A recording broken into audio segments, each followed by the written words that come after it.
She's flashing the lights. I think we're on. I think we're ready to go. Shoot, we are indeed on. Hello, everyone, and welcome back to a new episode of Lunch and Debates. I'm your fellow co-host Dibo, along with my other co-host Matt. I'm excited to be here. Excited to be here for an in-person podcast. Yeah, in person with the brand new setting. Look around, look around.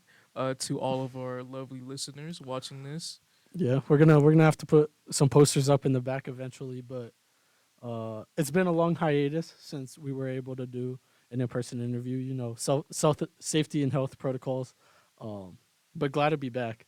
Yeah, Glad to be glad to back. be back for sure, man. And along with the posters, we're probably gonna have some stuff at the very front, probably like a banner with our Mm, logo on it. Got the name like all black and bold, so it's gonna be great. eh, that's all I want.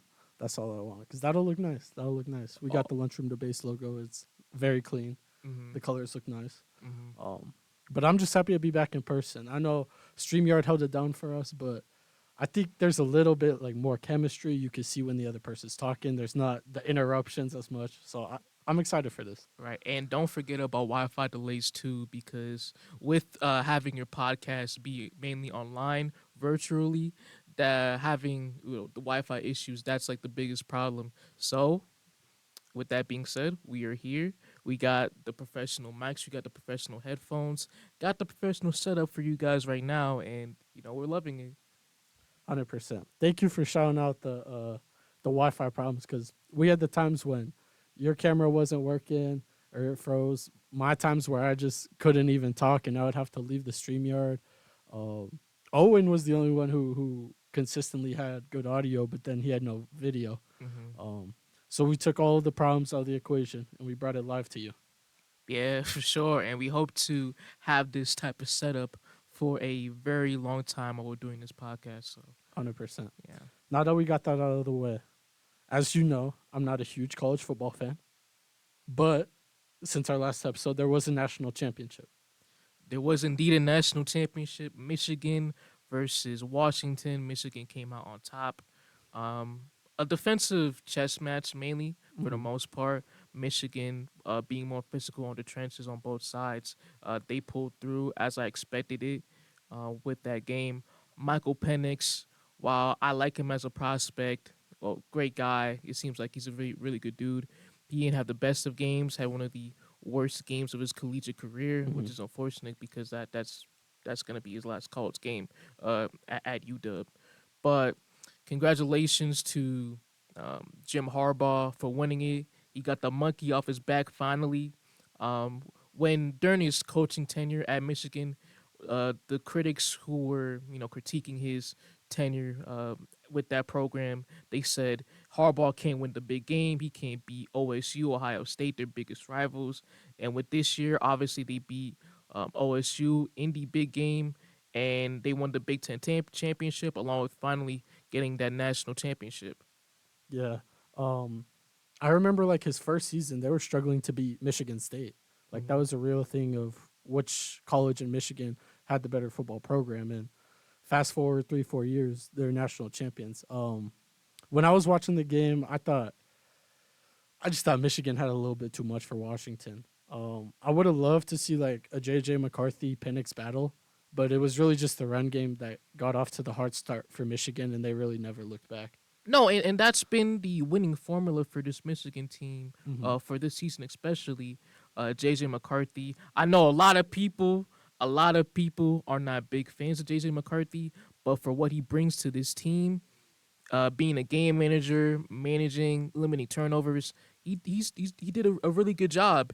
And with their offense leaning on the run game and their O line, the running game led by running back Blake Corum, which he's an absolute dog. So hey, if the formula is working for them, if that formula keeps winning them games, which obviously it led to them winning a national championship, then who cares? Now, this is my question though. You're talking about the formula for them, but I feel like this is the formula we're seeing just in college football in general, right? You look at the past national champions. Obviously, you have Michigan this year, where they have a great all-around team, and then they have a game manager at quarterback. You look at last year with a guy like Stetson Bennett. It was a very similar thing where he kind of had to manage the game and get the ball, distribute the ball to all the assets, all the weapons. But at the Mhm. end of the day, it was really the weapons and the team around him that star-studded defense. You look at Alabama with Mac Jones, it's the same story. And so for me, as a guy who doesn't watch too much college football, I'm wondering, is that the formula in college football where you have all these weapons and then you get a game manager who can distribute it to them, get them the ball? Or is it, do you want a guy like Penix who can elevate you to such a high level? I mean, yeah, I feel like that's always been the case in college football. It's been more of a game that relies on pure trench play within the O line and D line. Sure, that's changed in more recent times with obviously Clemson, their run with Deshaun Watson and Trevor Lawrence, Yep. them leaning towards a more pro style offense. But mainly when it comes to winning championships, the trench play matters the most by far. And as an example, obviously with Colorado, Dion, and them boys this year, the biggest issue with their team was trench play. Their 100%. O line was absolutely horrible. I mean, Shador was he was fighting for his life every single Five, game. 6 sacks every game. Absolutely. So college football, with how it's been run, you got to get your dogs on the O line. You got to get your dogs on the D line to maintain that intensity and to maintain that edge. Because obviously, with what you said, we've seen that before in previous instances where the national champion, they don't have the most sexy quarterback. They don't got the biggest name, but they're still clearly the best team in the country because of their trench play. No, for sure, for sure. And I think when you do look at like the Mac Jones Alabama team, I think just their ability. Obviously, that was when Najee was still there, and it was like basically Najee could run for a first down anytime he wanted. Hmm. And so to have that trench play where, sure, you might not have this superstar QB like a Michael Penix for the college level, um, but if you have a good old line that can protect him, then what's the problem? Especially because you have the wide receivers that will get open. Hmm. Um, but with that being said, should we get into the episode? Yeah, absolutely. And before we get into our agenda for today's episode, we like to say our great co-host Owen is currently out due to family reasons, personal reasons.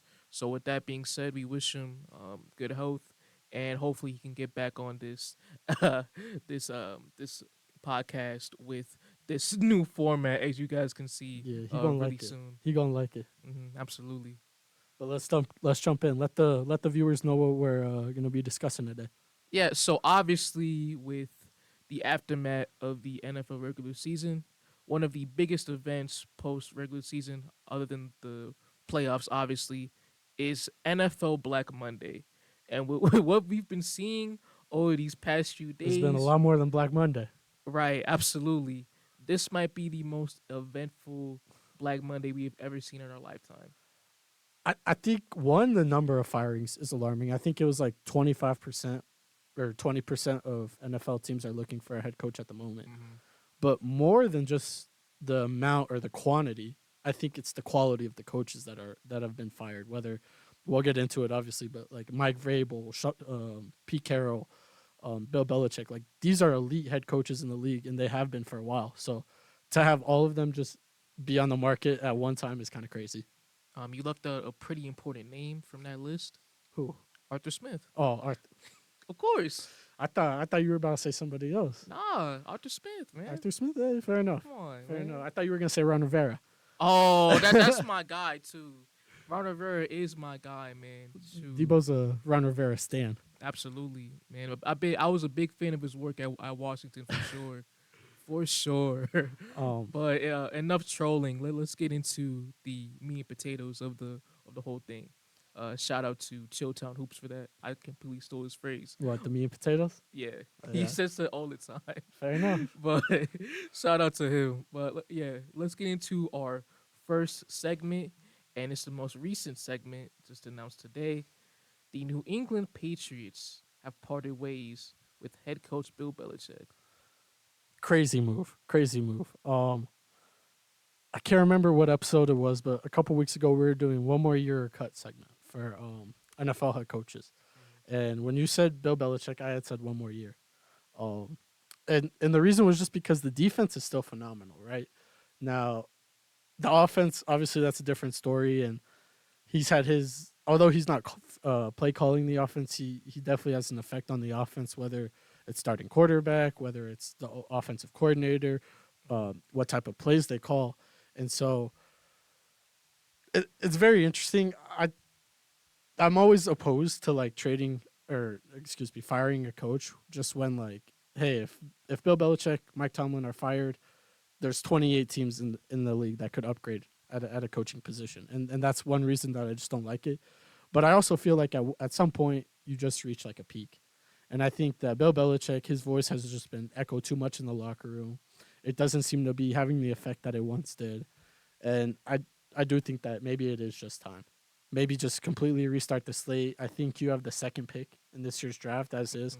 Mhm. So get a new guy, get a new culture, build that new culture, and see what happens. Oh, I'm sorry about that. Third, actually, Third, third overall pick. okay, Um, good to uh, know. uh, Chicago 1, and then Washington 2, and then New Mm. England at third. No, Washington's the fourth pick. They have the fourth pick. Unless I went to expanded NFL. I didn't. They might have had the same record as the No, Patriots. okay. So Chicago 1, Washington 2, Okay. New England 3, Okay. and then Arizona 4, Chargers at 5. Oh. Okay. Yeah, Okay. that's the top Good to 5 know. in the draft order. Good to know. All right. What do you think about the Bill Belichick firing though? It's completely understandable. Mm-hmm. While as a coach with Bill Belichick, I really think that with the defense he has been building with star players like Christian Gonzalez before he got injured, he was looking very promising. Probably gonna be in the depoy um, race For for the rookies. whole entire season, along with guys like Christian Barmore and Kyle Duggar. I thought they were building something on that side of the ball, but with owner Robert Kraft and the rest of the organization with how they want to run things, I completely understand it. Getting a new voice, getting a new guy in to break away from that Brady era, from that dynasty era, and completely starting over. I hope that this is kind of a sign of like the direction that the Patriots are trying to go. Because obviously with the Tom Brady era, they were competing every season. You have Tom Brady. And then following the era of Tom Brady, when he went to Tampa Bay, they were still kind of in like this win now type of situation. Like, obviously, I think they made a wild card game, even though they got blown the fuck out by Buffalo. Um, That was a nasty game. biggest That was a playoff loss nasty of Bill game. Belichick's career. Mhm. Um, Completely outmatched. but they were still trying to like compete. They were still trying to get a wild card spot, I guess. With the you bring in guys like Matthew Judon, Hunter Henry, John Smith, like all Mhm. those offseason signings. It was to try to compete. Mhm. And so I hope with this move, you said they have the third overall pick. I hope that this is the start to that rebuilding phase. Obviously, I would recommend taking a quarterback. They obviously drafted Christian Gonzalez last year. I know he got hurt, so this will basically be his rookie season, but he showed flashes in the limited time he had. Kyle Mhm. Duggar, like you said. And so you still have Ramondre on the offensive end. He's probably your best young piece there. So I think you try to have a rebuild. You fully commit to this rebuild, and you let the other assets go. Absolutely. Oh, and don't forget about Demario Douglas too as well. Demario Douglas. Yeah, the only receiving threat to where he looks He just need to promising. grow a couple inches. I think he's like 5'8" or 5'10". Somewhere around that, Yeah. somewhere around that. Yeah. But yeah, man. Um, shoot. One more question Yeah. before we can possibly move on to the next segment. He's 5'8". Damn, 5'8". Mm-hmm. I'm the fucking same height as that man. We both are. We're like I towards might the be taller though. fives, I'm five 5'8" and seven. 3/4. Damn, I'm 5'7".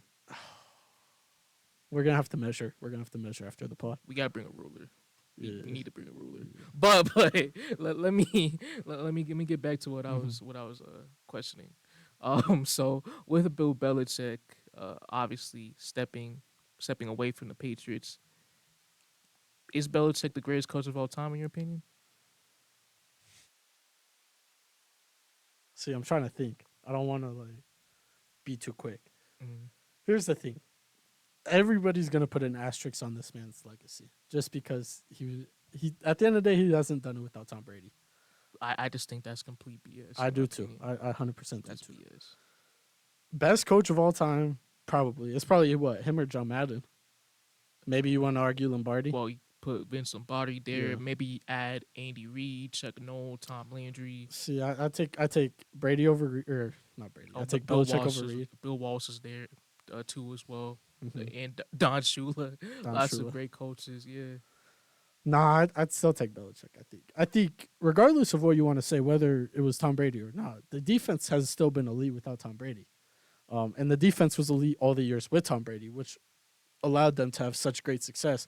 You look at the time management and the clock management in those playoff games. You look at how the team was just constantly flying to the ball, both Mm-hmm. sides of the ball, whether it was Gronk never going down on a tackle, whether it was the secondary, whether it was a guy like Malcolm Butler reading and intercepting. And there was a video that came out the other day that was trained in the Patriots practice coming to the Super Bowl, leading up to the Super Bowl. Mm. And so I think that the film review that he has, the type of personality that he has, where a guy might be a starting wide receiver, but that doesn't mean he's going to be the starter the whole year. And it's like just because of that, these guys in practice, they're getting harder and harder reps because they want to stay in that spot and they don't want to lose their starting spot. And so I think the type of competition that he was able to I don't know, not participate in, but just encourage throughout the team, and you could kind of see it on the field. So I do think he is the greatest head coach of all time. What about you? Yeah, I do agree with you, Matt, as well. I do think he's the GOAT head coach. And for anybody that's trying to diminish this man's career for saying that Tom Brady carried him, you're Nah, completely wrong. nah. That is so, I hate that. That is one of the worst narratives currently in sports that I absolutely despise right now, man. How many rings Brady got without him? One. Without him, Yeah, one. exactly, Well, exactly. it was a low like span of time, but at the same time, It yeah, one. was what 3 years, I think. Um, Three, because they lost. They yeah, lost. yeah, it was 3 years. Yeah, it Yeah, was they 3 years. lost to Okay. Rams in the championship, and then in the NFC championship, and then they lost the Cowboys wild card, and then he was done. Mm. Um, but yeah, like Brady has one ring without him. Sure, he has the playoff success, but Brady also had a way better team in Tampa, Mhm. and Bill Belichick has kind of had to like recoup and basically try to win on the fly with this Mhm. Patriots team. That shouldn't have. They should have just rebuilt right away. But he wasn't Mhm. down for that. Right, and to say that Brady was carrying this Patriots dynasty, it's obviously, like I said before, complete BS. But when you look at a guy like Bill Belichick, arguably the greatest defensive mind of all time, complete mastermind. The Patriots, with what they've done during their dynasty, their entire run, would spend over 2 decades, man, Hmm. 2 entire decades. Hmm. Obviously, during the Rams, the first time they played against the Rams, completely shut down the greatest show on turf. Belichick completely ran that entire game. 3 points. Rams scored 3 points Oh in the no, Super I Bowl. was talking about the game back in the early 2000s. Oh, oh, Yeah. But the other Rams Super Bowl, yeah. right? Hmm. They shut down one of the greatest offenses during that entire decade with their stacked unit led by Sean McVay, Jared Goff, and other receiving threats too, and Todd Gurley, only allowing them to score 3 points, shutting them down when the Patriots offense wasn't good all game except like They a scored couple of 9 points. drives. Yeah. They scored 13 points. Other instances too, that second half versus Atlanta, Tom Brady doesn't lead that team to the greatest comeback in Super Bowl history without the defense shutting the Without Falcons getting down stops. Yeah. down the stretch, getting those crucial stops. Hmm. Um, I was trying to look up the Patriots defensive rankings over the years, but I haven't been able to find it. Yeah, and let me say one more thing. Hmm. With every single legendary coaches, when you look at all the coaches that won Super Bowls over the entirety of the NFL's history, all of them had a legendary Hall of Fame quarterback. Vince Lombardi, Bart Starr, Bill Cowher, Hall of Famer when during his earlier times in Pittsburgh. They went to Super Bowl obviously, but they couldn't win the game due to mediocre quarterback play. They bring in a guy like Ben Roethlisberger in, boom, just like that, Super Bowl win. Bill Walsh, the West Coast offense led by John Montana, became a dynasty there too. Hmm. I could keep going, like Chuck Noll with Terry Bradshaw, Tom Landry with Roger Staubach. Yeah, and that's the thing is like, for example, right? If we see like Mike Tomlin since Ben Roethlisberger has retired, like Sure, he's producing these winning seasons. Sure, he's getting the last wild card spot, but he's still losing in the first round. Does that mean that Mike Tomlin is a fraud? No, absolutely Right. not. Exactly. Again, Mike Tomlin, he could potentially go to the Hall of Fame. Hmm. Again, another Hall of Fame quarterback like Ben Yeah. Roethlisberger. And Andy Reid. Whoa, for years upon years, he was labeled as a playoff choker, a guy that could not get the job done mhm. until a guy came in named Patrick Mahomes. They became a borderline dynasty soon. Went to 3 Super Bowls during his time at KC, won 2 of them. And I just don't like it because like you think about the other great defensive coaches, right? Like Harbaugh. Harbaugh obviously has had Flacco and now Lamar, and we're seeing the success he has. We see Belichick with Brady. We see Tomlin with all these other quarterbacks. And the point is that look, these defensive coaches, they take care of their side of the ball, right? Harbaugh has been phenomenal on defense all these years. Tomlin, the only reason they're getting into the playoffs is because of this defense. The only reason the Patriots were made that wild card, even though they got blown out, was the defense. And we saw the defense this year as they were the first team to lose 3 consecutive games when the defense gives up 10 points or less. Mm-hmm. And it's like, if those coaches are still taking care of that side of the ball, then what's the problem with having a quarterback? Because every team needs a franchise quarterback to win.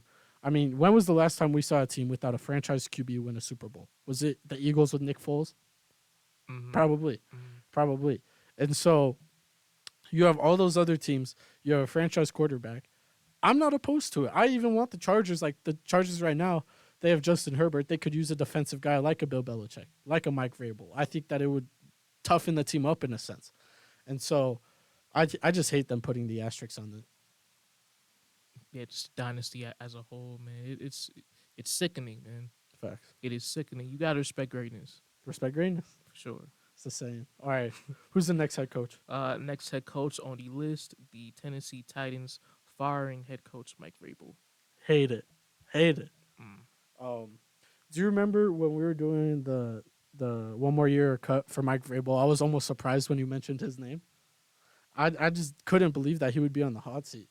I think that for the way this team has looked, it's another similar situation where they were the 1 seed with like mid QB play. Like they were the 1 seed when they had Tannehill. Sure, it was a lot of Derrick Henry. It is the end of an era, so maybe that's why, just because they are going to this rebuilding phase. Obviously, Derrick Henry basically grabbed the microphone pregame and it was saying his goodbyes to the organization. Yeah, he's out of there for sure. But I think Mike Vrabel is like a top 10 coach in the league. Mhm. And I think whatever team gets him is going to be so thankful, Yeah, whether it's the Patriots or the Falcons. he's a New England Patriot. Most likely. He'll be head coach for the Patriots. It doesn't matter. There are only 2 open spots for Mike Vrabel right now: the Patriots and the OSU job. Nah, I got an alert right before this that was saying he has like a hot market. Now, I don't know if he'd accept it. Let's see if I can find it. I can't find it. I think it was Washington, Atlanta, LA, Chargers, and then New England were the 4 teams that were like monitoring him closely. Okay. I would like him anywhere except New England, honestly. Except New England. Except New England, which is where he's probably gonna go. That was his stomping grounds, man. That was where he played, but I think as a coach, he's just got too much to give.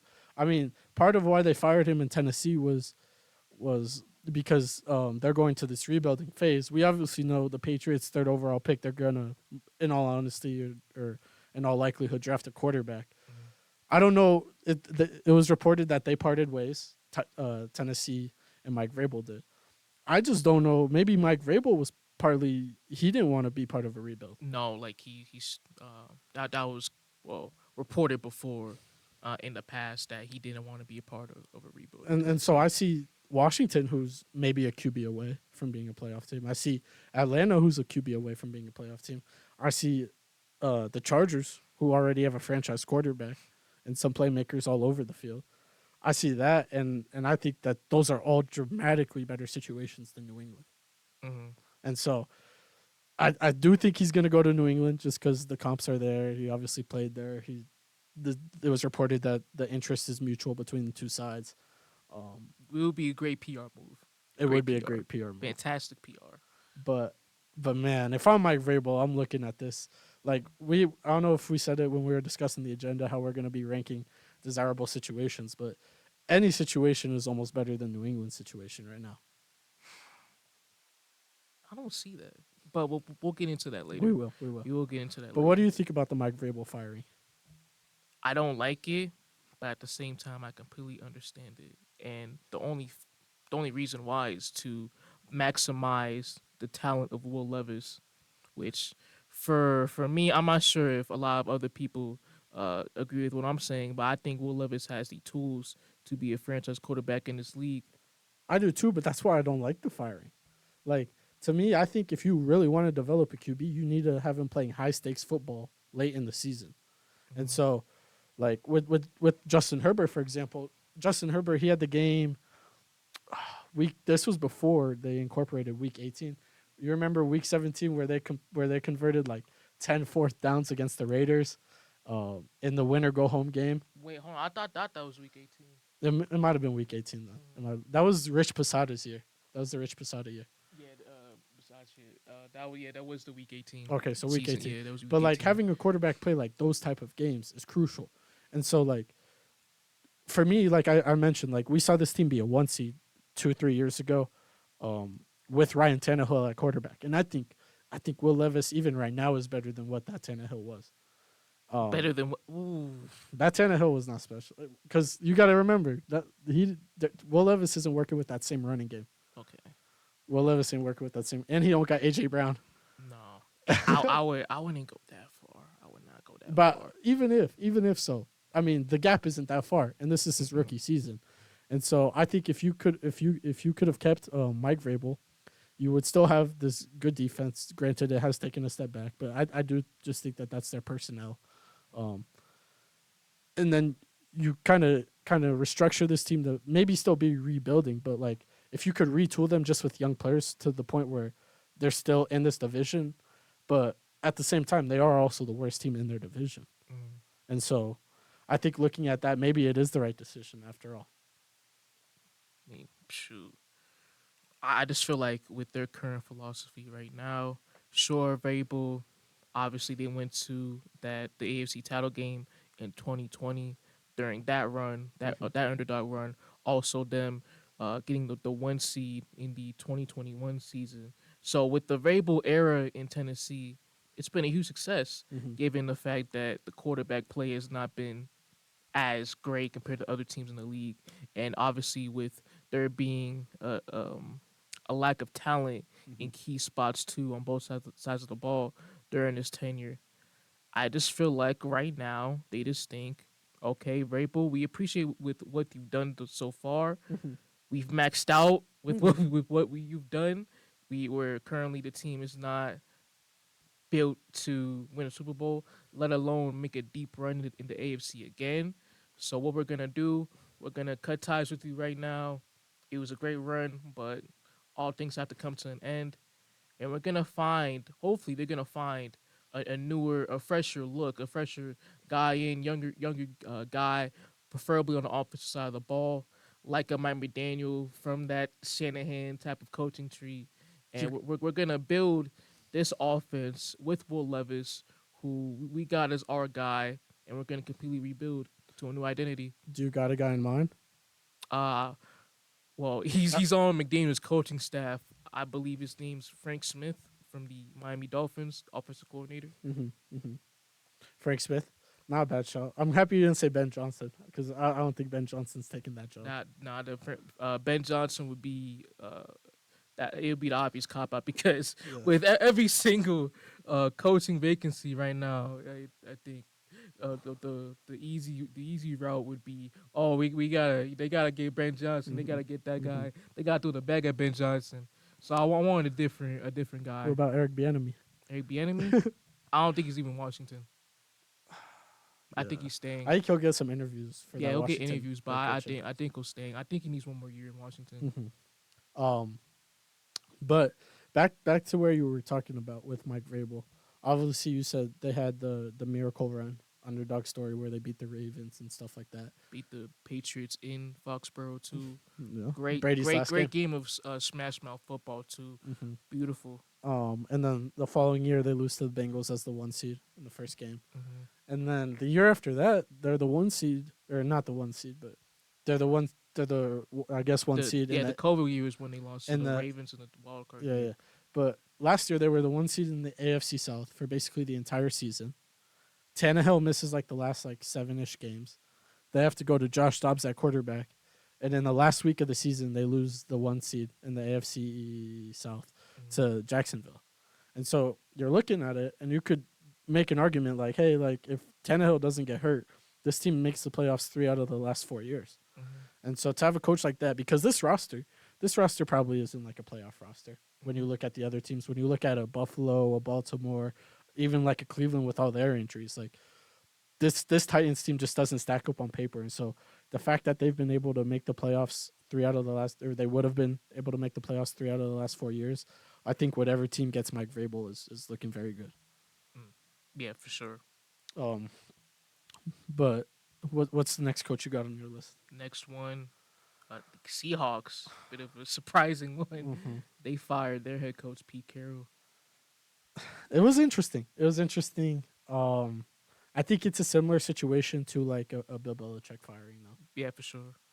I felt like it was just a sense of maxing out, capping out, and especially with how the Rams performed this season, I think the Rams were looked at to be in a rebuilding year. They ended up beating Seattle twice and getting a wild card spot, Mhm. and especially with how Seattle ended the year, losing to Pittsburgh in a must-win game, and then they lost the week before that. I can't remember to who. It might have been to Arizona. Um, it might have just been overdue. And so Pete Carroll, obviously, I mean, we're talking about Bill Belichick being a Hall of Fame coach. Obviously, I mean, Pete Carroll might be up in that conversation. Nah, he's for sure a Hall of Fame Hmm. coach. He's the great. I want to say the greatest, but one of the greatest coaches for college football and the NFL. We know during his time at USC, their run back in the 2000s. Hmm.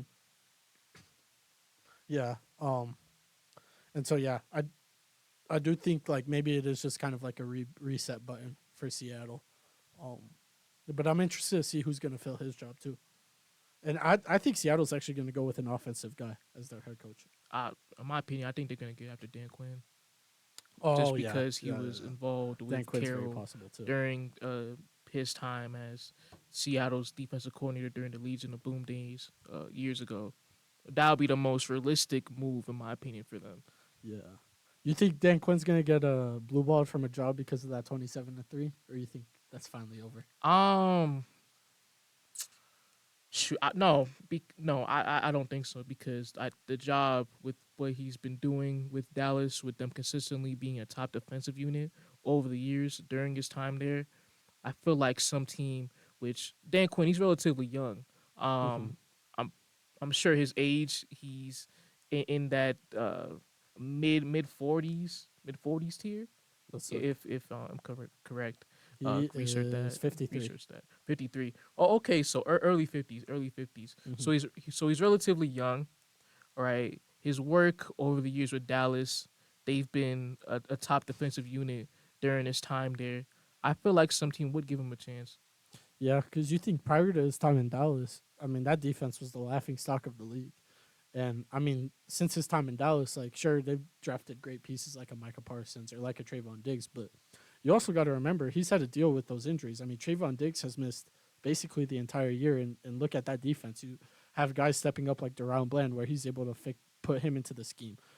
He's not afraid to make those big decisions, like taking Anthony Brown out of the lineup, like his rookie year, even though people thought he had this great high potential.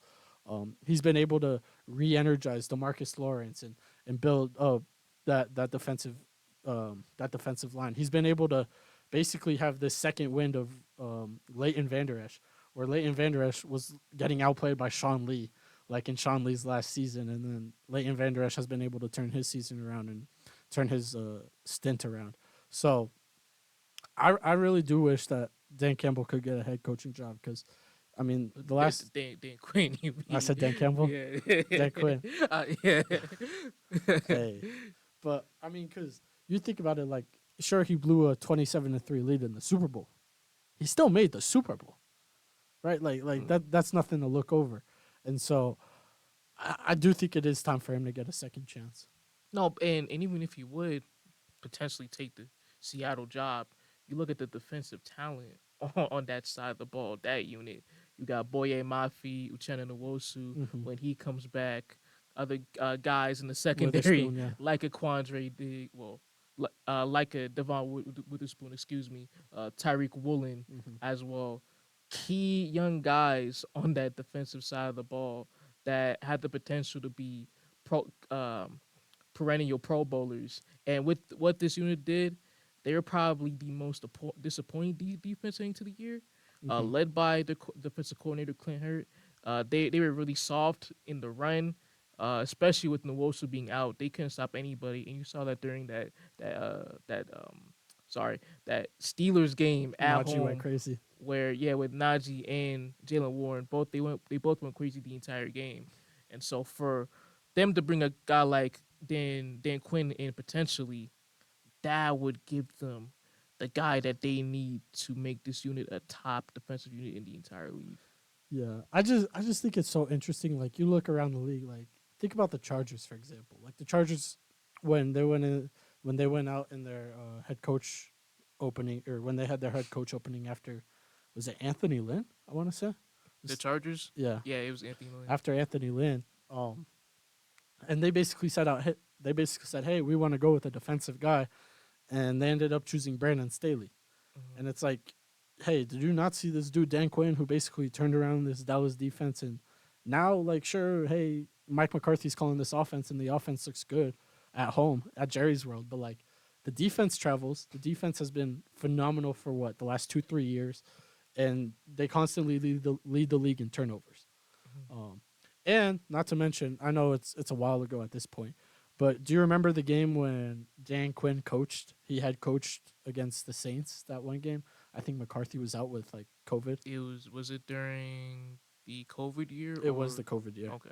Um, the team came out that game and they fought hard. Mhm. They fought hard. It was a Dallas win on the road, which is big. Mhm. Um, but it's like you could just tell that they were fighting extra hard, and it was for him. And so I think when you have a guy like that in your locker room, or available, excuse me, I think at the very minimum you have to give him the interviews. Yeah, for sure, for sure. And obviously, going back to Pete Carroll, we've been known that that's his guy. That's been his guy for years during his time in Seattle, and I think realistically that would be a solid fit for them. But I feel like to further maximize this team moving forward, maybe go back to the offensive side of the ball, bring a more aggressive coach in to fit in the modern NFL. Yeah, and we'll get into it when we talk about our destinations. But like, Seattle just has so many weapons on the offensive side of the ball.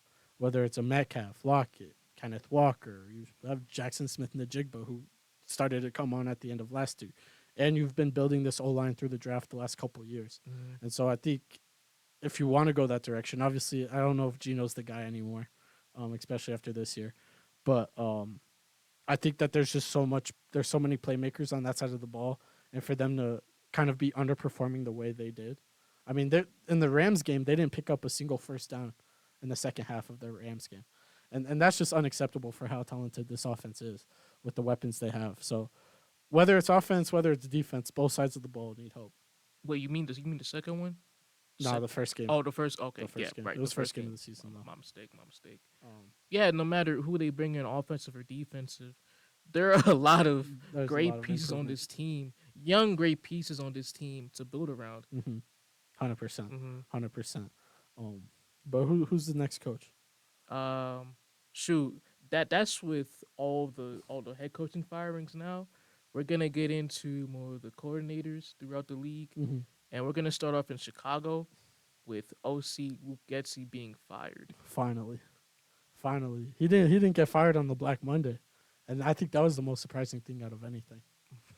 You thought he'd be fired like Arthur Smith like immediately after Oh, midnight? I'm gonna say this when we were on the Dan Quinn segment. So I was like, Dan Quinn age, right? I looked it Yeah. up. Do you want to guess what his birthday is? You don't gotta Uh, guess the year, just the day, the day the like month and day. like May 28th, You want to guess? It's September 11th. September 11th. That is his birthday. Salute. September 11th, 1970. Amen. Hey, that Jets job is calling his name. Nah, No, they're gonna keep Salah. Um, I don't know about that one, man. that's why we need that PR class. Um, For sure. but back to Luke Getzey, uh, probably the worst play caller in the league, especially with Matt Canada being gone. It's probably between him and Hackett. And so just the way that he was never really able to incorporate Justin Fields' like best attribute into the offense this season, I think it was definitely well earned. Shoot, no. So I'm sorry, my mind went blank after you said Very that, cool. bro. That's crazy. No, I gotta be focused, bro. Bro, I saw the birthday. I couldn't believe it. Bro, come on, bro. Hey, come on, man. We're live. You can't be Dude, messing up for dude, the fans. you gotta, yo, you gotta chill, man. We'll take it. You gotta chill. But say that one more time. I just said it was like long overdue and well deserved in my opinion, the firing of Luke Getzey. Just because I mean we know that the best attribute of your quarterback is his legs. Like I don't want to say he's a running back because I think he's shown like strides in his passing game this season. Justin Fields, like especially towards the later end of the year. But I just feel like they never were really able to incorporate the running, like the read option or just a simple QB draw, and I think that's kind of just asking to get fired. No, absolutely. Again, we all expected Luke Getzey to be fired. They fire him. This shouldn't come as a surprise.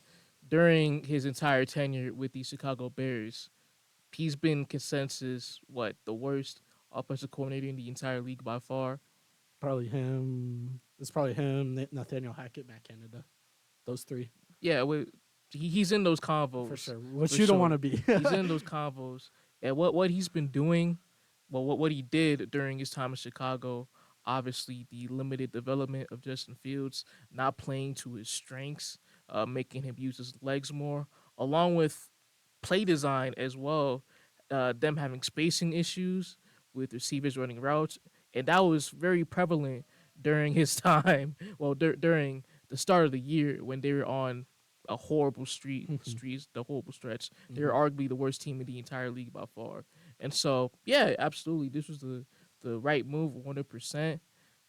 But with this firing, along with them basically clearing house on their whole entire offensive staff, Yeah, fire QB which coach too. I have on my notes, they fired their QB's coach, their RB's coach, wide receivers coach, and assistant tight ends coach. So basically, all their offensive staff's like fired, like they're gone.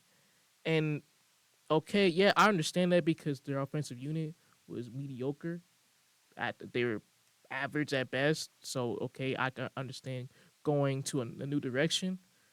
But you look at the head coach, Matt Eberflus, still there too, and they already announced that they're gonna keep him for next season.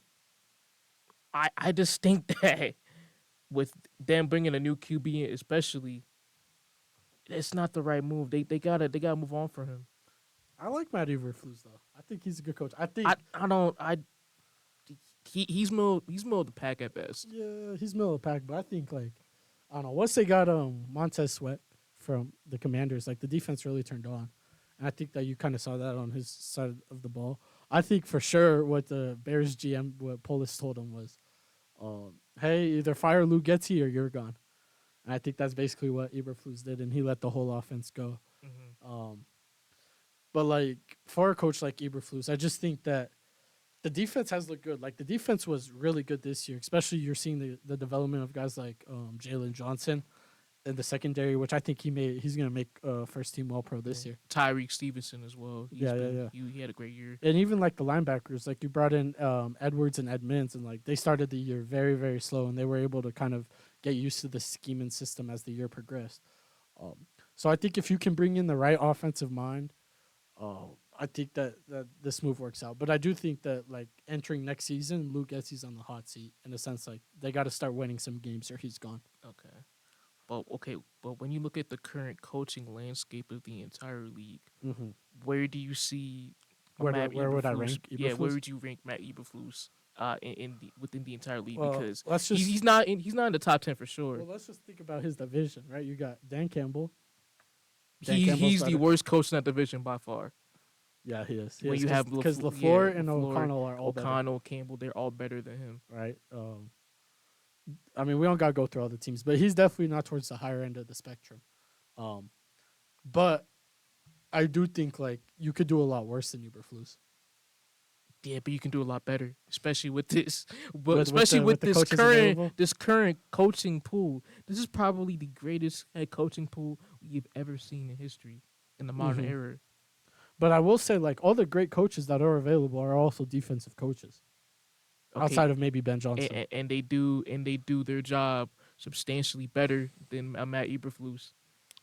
Yeah, but I mean, the last like look you have of all those guys are poor. Like Bill Belichick, sure. I mean, Bill Belichick, no, but like Pete Carroll, like the last look at that defense, I think the Bears defense has looked significantly better.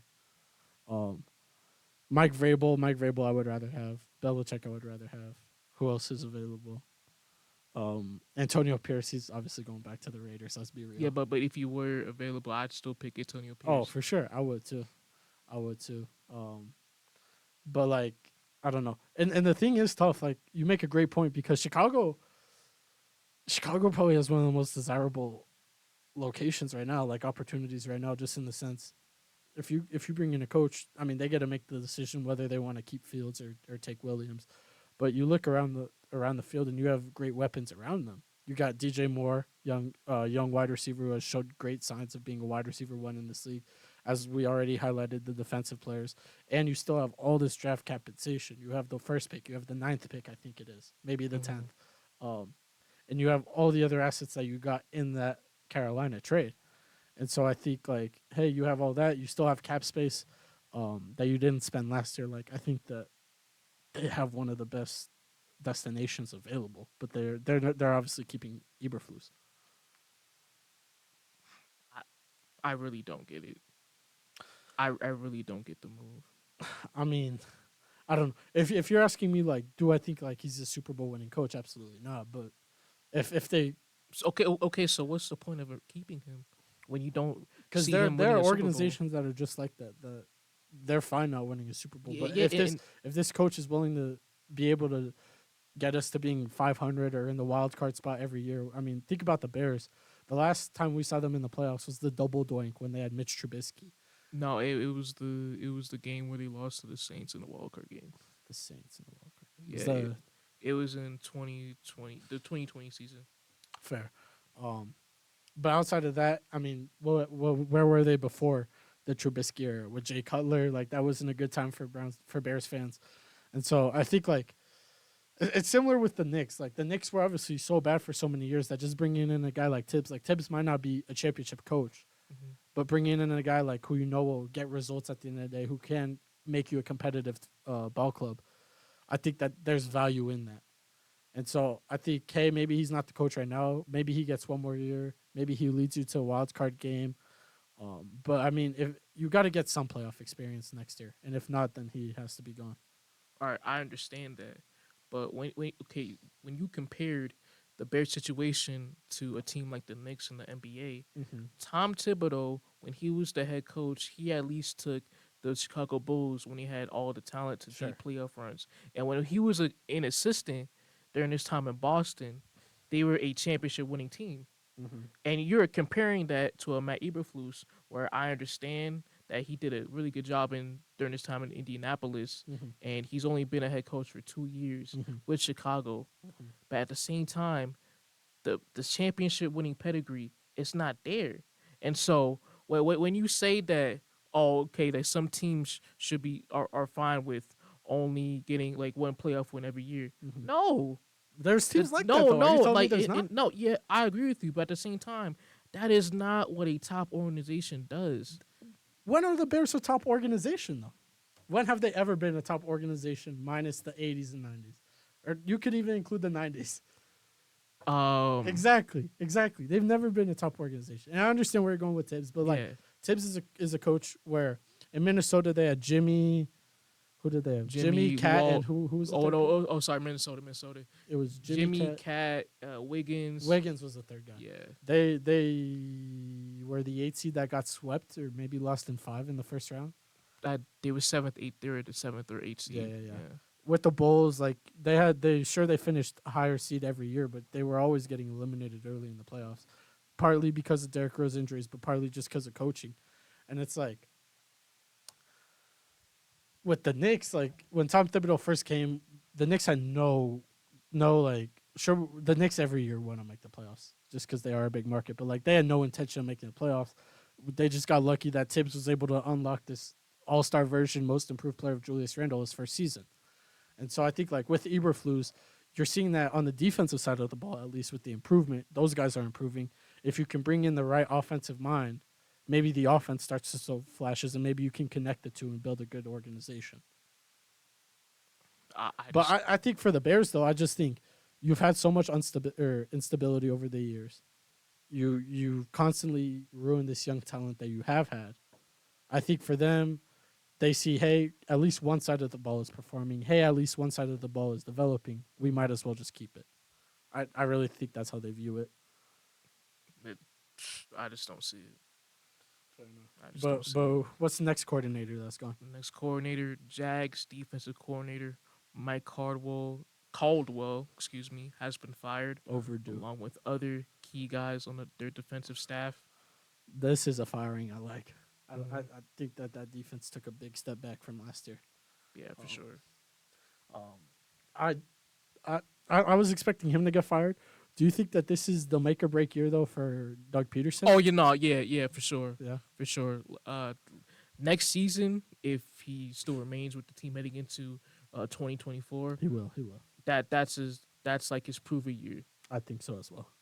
I think so as well. Just because I mean, this team, especially with how they sold it at the end of the season, I mean, we're talking, what is it now, like 2 or 3 seasons in a row where they're basically playing the last game for a playoff spot. Sure, they Mhm. won last year. They lost the year before, or no, they won the year before. That was what the Colts were trying to win. But back to Doug Peterson, I just think like this team with where they are, they're obviously trying to win the division. And when you have guys like C.J. Stroud and Anthony Richardson coming up, you have to have a good head coach, especially with a Shane Steichen, especially with a D'Amico Ryans in the division. You don't want to be falling behind because your coach isn't at the top. And we're talking about desirable destinations. I think out of all the teams on our list, Jaguars would be one if it was available. Yeah, it would be for sure. Yeah, And with this Jacksonville team, the firing of Mike Caldwell was obviously deserved. The Jags last year defensively ranked 22nd in total defense and 17th in scoring defense. They were a mediocre unit. They're a very mediocre unit, hmm which it's uncalled for with how much defensive talent they have on this team with guys like a Trayvon Walker and a Josh Allen, yeah. examples of guys like that leading that defensive unit. I will say though, I haven't heard a lot of talk about it, but that Trayvon Walker pick needs to be discussed more. Because especially with who's gone number 2, and especially how number 2 is playing right now, Aiden Hutchinson back-to-back 3-sack weeks. I want to speak on that Please, since you brought it up. please. That Trayvon Walker. That was Are we no? Okay, so are you putting that in a negative light? like I think it's tough. I mean, I think like there's legit like 3 or 4 people who could have gone one above him that draft. Could have got like who? Hutchinson, obviously, right? Is there a debate there? There's actually a debate. I really feel like Oh, there's a debate, I but don't continue, know. continue. Thibodeau, I think I'd rather have Walker over No, Thibodeau. I'd have Trayvon Walker. Definitely Walker over Evan Neal. Who No, else was in that draft? Who went third that draft? who went third? Yeah, I'm trying to remember. I'm pretty sure it was Kayvon Thibodeau. Walker draft here. Oh, let me pull up the draft so I'm not just talking out of my ass. Hey, because you're talking RES right now with this What Trayvon Walker convo. Because I Trayvon Walker, he had a really good year. I could really truly see him being on an All Pro team in the near future. no, Oh my God, no. Bro, all pro, isn't he a defensive end? All Pro defensive end, yeah. No, there's way better ones. Than I him. feel it, bro. Cause Is he ever going to be better than TJ Watt, Myles Garrett, Micah Parsons, Max Crosby, Aiden Hutchinson? I feel like he could be a top 10 edge rusher. I don't think so. I think he's a better run stopper than edge rusher. He massively improved on as an edge rusher this season.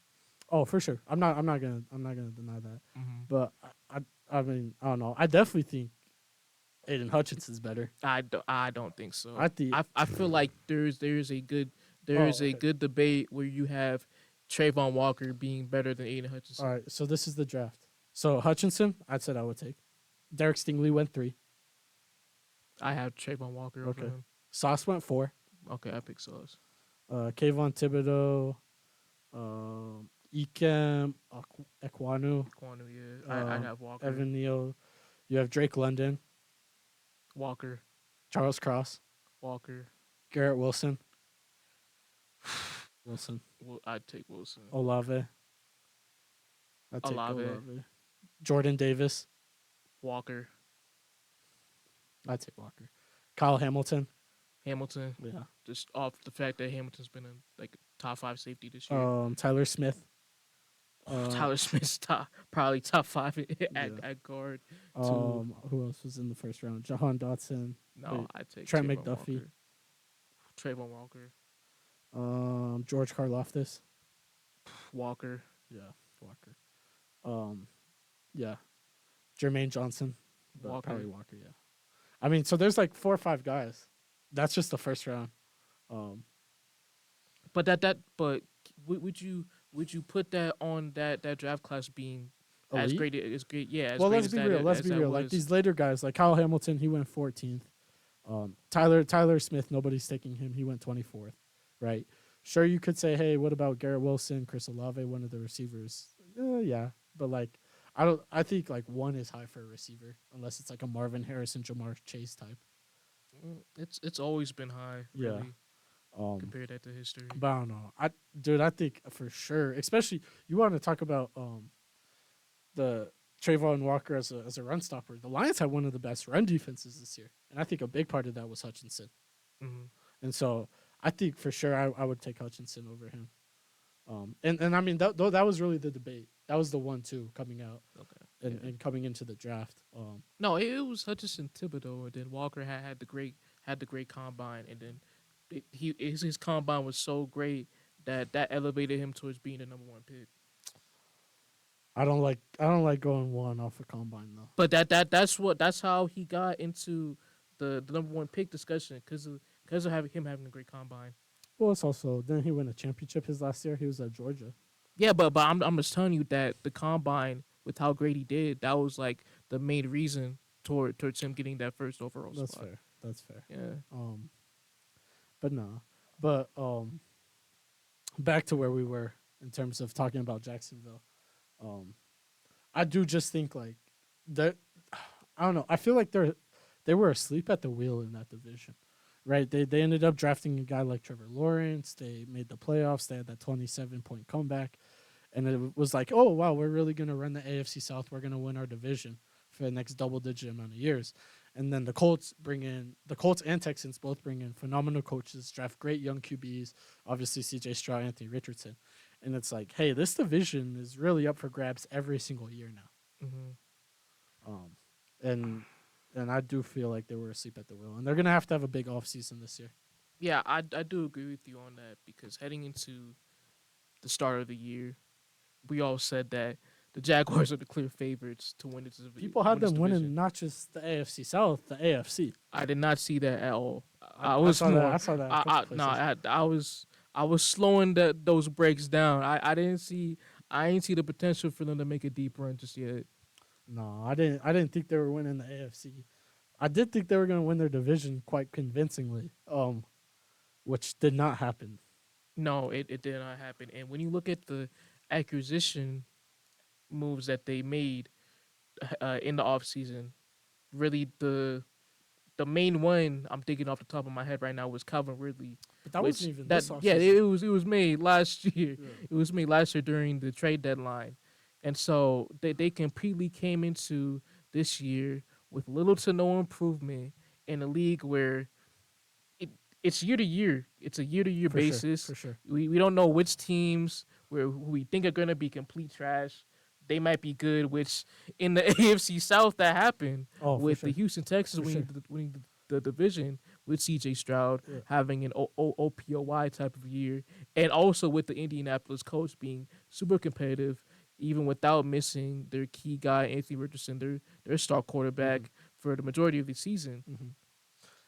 I was gonna say this. Obviously, like Texans, they have a ton of draft assets just from that Watson trade. And so they're going to continue to be young. They're going to continue to improve this already young roster. Hopefully, Tank Dell can come back and be what he was. But I want to talk about Trevor Lawrence because I don't think Trevor Lawrence is a top 10 quarterback anymore. He's, oh my god. Oh, name the 10. Name the 10. Mahomes. Yeah, that's 1. Lamar. 2. Josh Allen. 3. Jalen Hurts. Bro, I'm taking Jalen Hurts this year over Trevor Lawrence. I'm not taking Jalen Hurts. Okay, Joe Burrow. 4. Dak Prescott. 5. Yeah, 5. Dak Prescott. CJ Stroud. 6. Justin Herbert. 7. He's not better. Or he's better. If you say Purdy, I swear to God. No, I was gonna say Purdy. Matt Stafford. 8. Jared Goff. Kirk Cousins. Oh, his Achilles injury. That's a deciding factor. Tua. Hell no. Oh no, I'm taking Hell Tua no. Over Lamar. Hell no. I'm not. Trevor. I'm not picking Tua over T-Law. Nah, Trevor wasn't that impressive to me this year. He took. I was expecting a big step of progression, and it almost turned into regression. It's not just stagnant. See about you. About you, man. What? You ain't look at the film. No, I did. You ain't look at the film, did, right? Especially at the end of the season without Christian Kirk. You ain't look at the film. Well, how did he look in that Bengals game? In the Bengals game? Yeah. Okay, there you go. How did he look in that Browns game? How did he look in that Ravens game? Okay, there you go. There you go. Okay. So somebody did watch the tape, and somebody clearly saw how he was playing in the most important stretch of the season. Okay. I'm not caring when you're beating up on some garbage teams like Pittsburgh and New Orleans and Atlanta and the Colts to start the year. I'm caring about the end of the season. And the end of the season was lost to Cincinnati, lost to Cleveland, lost to Baltimore, lost to Tampa Bay, and lost to Tennessee Titans. If you have a top 10 quarterback, you cannot lose all 5 when you only need 1 win to get to the playoffs. I'm sorry. You can't tell me a top 10 quarterback can't win one of those games. You gotta look in the deeper context with that Jacksonville team. For the most part, I understand. During those last few games, he was not up to par. Mm-hmm. He was not great. Mm-hmm. But when it comes to the NFL, you look at the current quarterbacks in the league right now. Mm-hmm. I still put T-Law at that top 10 spot. No, I don't think so. I put him within. He's that right spot. outside, and he's got. So he's right. He's right on the edge of the top 10. I understand that, which he already wrote. He already was coming into the year. In that 6, I think he was 5'10" range coming into the year. No, not 5. He was in that 7 to 10 range. Yeah, I'd agree with that. Coming to the year. Yeah. But I don't know. He okay. Do you think that Trevor Lawrence was the main problem with why the Jaguars' offense couldn't keep it running? No, I think it was the ETN fall off that was the biggest thing because they really hit their stride once ETN got going in the season. The main guy has to be Press Taylor, the offensive coordinator, along with mediocre receiving room, especially with the absence of Christian Kirk heading into the last part of the season, along with the mediocre O-line as well. Yeah, the O-line's not great. I can agree to that. No. I can't agree to that. But I will say, Trevor Lawrence hasn't looked good in, the games against the elite teams. Because Trevor Lawrence was seen as this elite prospect. He was seen as this generational guy, won everywhere he's been. He hasn't looked good against, the top teams. You think about early in the season against the Chiefs. They didn't even put up double digits. You think about that San Fran game, first game of Chase Young. They put up, 3 points that game? Against Baltimore, they put up 7 points. Sure, you've had this easy division the last couple of years, but the Texans are getting really good. The Colts are getting really good. Who knows what the Titans will be? The Bengals this year weren't there. The Browns are gonna have Watson back. We'll see if that makes them better or worse. Buffalo was having a down year this year. This was your chance, and you didn't even make the playoffs. You can say what you want, but he still has ETN. He still has Ridley. I do really think that the Christian connection, Kirk is the connection was not there. Really tricked us. Really tricked the whole league, I told man. all of you preseason that Ridley preseason tape was not legit. The tape. They saw that. Me. They saw the that training camp me. video pop out where he was running 100 miles an hour and they ran away with it. That the COVID year where he was the wide receiver one, that he tricked me. He tricked me. Like you look at Mer- Calvin Ridley. I was about to say Murray. Mm-hmm. Calvin Ridley. Mm-hmm. He mainly works in the slide. Mm-hmm. He mainly works in the slide. Yeah. That's why when Julio and Calvin was healthy together in Atlanta, when Julio was on the outside taking on those guys, with Calvin Ridley being in the slot, matching up against smaller corners, that he succeeded there in that situation the most. I will say, do you know who the unsung hero of this offense is? Who is Evan Ingram. I He do. he had a phenomenal season by Evan Ingram standards, and like, I mean, any tight end in a Doug Peterson system is gonna succeed, just based off where the offense is supposed to go. But he turned up really late in the year, especially once Kirk went down. I mean I have his stats right here. Just reception wise, we'll get into yardage, but like reception wise to end the year, 10 receptions, 6 receptions, 10 receptions, 11 receptions, 95 yards, 60, and then 80. Okay, but that might be an indictment on how mediocre that Jaguars offensive unit was this season. Because you look at the stats, He shouldn't be like getting 13 targets. okay, again. you look at the straight the straight raw stats. Mm-hmm. 114 receptions, top 5 in receptions the entire year Yeah, of of all tight ends. receivers. Of tight ends. And well, Like it's tight ends. no, it's in general. Oh, okay. It has to be in general. Impressive. Top 5, leading top 5 in receptions the entire year. Mm-hmm. And you can't even get to over 1,000 yards. Now, I'm not discrediting Ingram what he did this year, Mm-hmm. because he was a good tight end. He was a top 10 Mhm. tight end this year. Mm-hmm. But to not get over 1,000 yards with that many receptions, that much volume, that is an indictment on how less explosive this Jags offense is. Yeah, no, for sure. And I thought that's what the big piece Ridley would do, was he would kind of expand the defense. He would stretch them. Maybe you take a deep shot early in the game, like on your first drive, just so that they have to respect the deep shot. And now you can work underneath and whatnot. But they never took the top over a defense. And so it was always like these short routes, hoping some yak would happen. And if there's no yak, then you just live with the short gain. But when you look at this offense, like heading into the season, we probably said like, hey, like this is going to be a really good offense. You have Lawrence, Etienne, Ingram, Kirk, Ridley, even if Zay Jones wants to get involved, right? How many of those same players would you say underperformed this year? All of them? Maybe not Evan Ingram, but like nearly all of them. exactly. And so one that is on the quarterback, because he's the one throwing the ball. But more importantly, I do think it does come down to some coaching.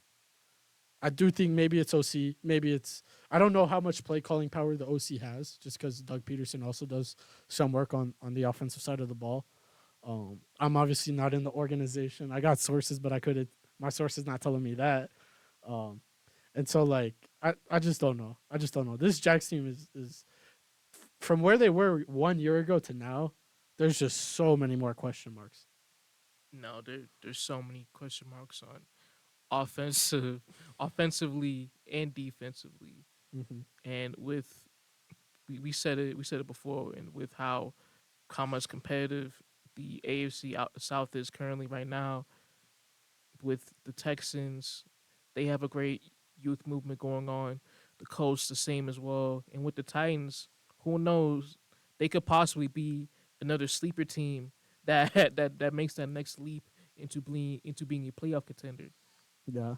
This was the Jags' chance to break themselves off that tier and truly take themselves into that level of being a contender, even in the AFC. But with the lack of accusations, the lack of moves they've made heading into the year, Mm-hmm. along with their mediocrity within the staff, Mm-hmm. with this team, they might be in trouble. You know what the worst part was? Mm-hmm. Everybody knew they were going to lose that last game of the season. Now, Tennessee playing for nothing. Everybody knew. It was bad. Um, It was bad. They completely got outmatched in physicality, and that was a huge pattern heading into, well, not heading. That was a huge pattern throughout the season. mm-hmm. When they played more physical teams, Hmm. Teams that, while they didn't have as much talent as Jacksonville, they were more physically compound. They got their asses kicked against Cleveland, against San Fran, Hmm. against Baltimore, Hmm. against Carolina, Tennessee, or not Carolina, Tampa. against Tampa. Hmm.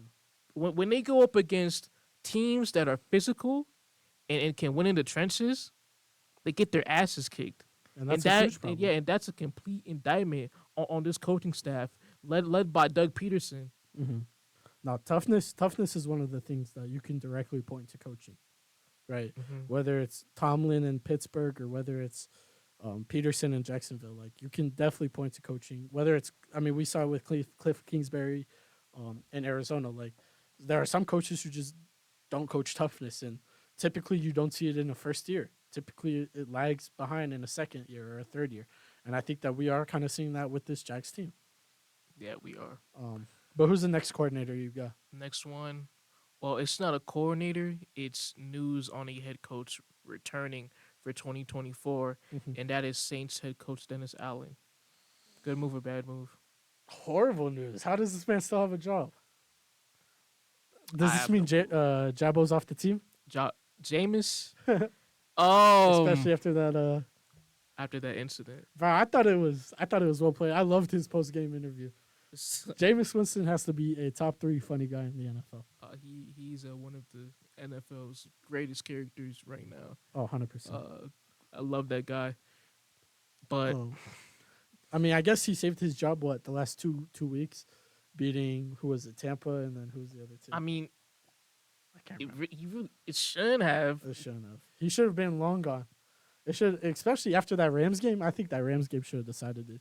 No, and they went up against an actually competent offensive unit, and they got their asses kicked. Mm-hmm. And with Dennis Allen, a defensive guru, he's supposed to come in as this defensive guru, and with this defense, they're middle of the pack. Yeah. And so with him right now, defensively, they're not a top unit in the entire league. When they play against better offensive talent, they get beat. They get clearly outmatched. Mm-hmm. Not a great leader. The Mm-hmm. team clearly doesn't care what he has to say. Just off that last game alone against Atlanta, with them going rogue and them scoring with the last possession of the game. Mm-hmm.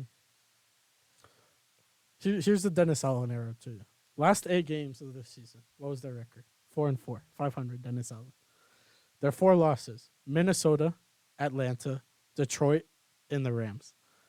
Their 4 wins: the Panthers, the Giants, the Buccaneers, and the Falcons. So just straight mediocrity. They beat the garbage teams. They split their division series with the Bucks and the Falcons. But it's like outside of that, outside of splitting your division series, you're only beating up on the bottom feeders. Their other wins: Chicago, the Colts, and this is Gardner Minshew Colts, the Patriots, the Panthers again, and then the first game of the season, Titans. So it's like, sure, you finished 9-8, but look at your 9 wins. With an easy ass schedule. So you beat the teams that were clearly trash or mid. But when you went up against better teams, Yeah. I'm seeing on their schedule right now, played against Green Bay, Mm-hmm. an actual competent offense. Houston, a competent offense. Yep. They lost. Jacksonville, Mm-hmm. a competent offense compared to the other teams they played against. Yeah. They lost. Minnesota, a good offense. Detroit, a good offense. The Rams, a great offense. That Minnesota game, by the way, was Josh Dobbs, I believe. Yeah, it was, and they let them come back late in the game. Yeah. Well, oh no, that was the Falcons game. My No, mistake. yeah. My mistake. But it kind of just shows what the Dennis Allen era is about. It's like, hey, we'll win the games we're supposed to, but don't expect any crazy stuff because it's not gonna happen. And I just think, I don't know, like, does he really have the locker room? No, and it shows from the Atlanta game alone. Mm-hmm. Like I said before, Mm-hmm. you don't, bro. That was we have never seen that before. Like, a team going completely rogue against their head coach in victory formation. Shout out Jameis. In victory formation, they say, "Yeah, we're gonna run this ball. We're trying to get our guy Jamal Williams his first touchdown of the year." In victory formation, they audible out of victory formation. Do you know how crazy that sounds as football? Yeah. and they bro, and they scored at the end. But you know it's crazy because if you ever play Madden and you click take a knee, you can't even audible out of taking a knee. Like once you get to the line of scrimmage, and this man Jameis, like he heard the play call and immediately once it cut out, he just was like, "So what you guys want to run?" No, the whole team was in unison. No, screw that, f that. We're gonna run this ball. Mm-hmm. That's a complete disregard of your coach. I also think I don't think he has any GM power.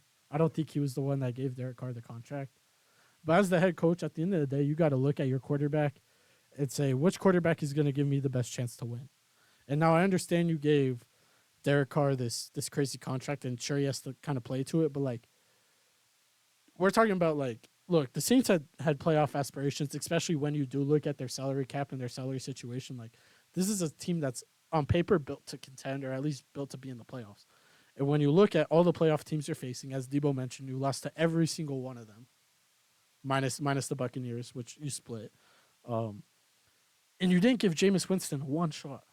I just wish you gave Jameis Winston one shot in a game. Like, at least try something out. Try something new with the offense. Because I think, like, if it's not working, you might as well try it and do something. Be the catalyst to the change. Because, hey, what if Jameis Winston finally cuts back on his turnovers after 5 years, 6 years, and now he's an NFL veteran, which didn't happen in his limited time that he played. But like, what if? And so, I don't know. I just think, like, the lack of decision making, in a sense, or the lack of willing to take a risk when your organization is begging of you almost to take a risk, I think kind of speaks volumes to how he is as a head coach. And I feel like he's a DC who kind of walked into this head coaching job after the Sean Payton era, and they really just don't know what to do. Because realistically, if Sean Payton never gets fired, or Sean Payton never retires, excuse me, does he have any head coaching interviews that offseason? Who, Dennis Allen? Dennis Allen. Nope. Exactly. And so, like, the fact that he's still here, you've now missed the playoffs consecutively for 2 years. Sure, you're 9-8, but you won your last 2 games against in meaningless games. I don't know. I don't like it. I think he should have been gone. Completely stuck in no man's land with a mid team and a mid coach. That's football hell right there at its finest. Yeah. Complete football hell. They got to figure out what to do about that salary cap, too, this offseason. They're just in a bad position as an organization. It's a horrible position. Shout out Sean Payton, got out of there while he could. They end up in a much better situation, though. It might change next year in the near future. We'll see. Brings in his new guy, new quarterback, whole unit completely scrapped, most likely. JJ McCarthy in that Broncos jersey. JJ McCarthy not going to Denver.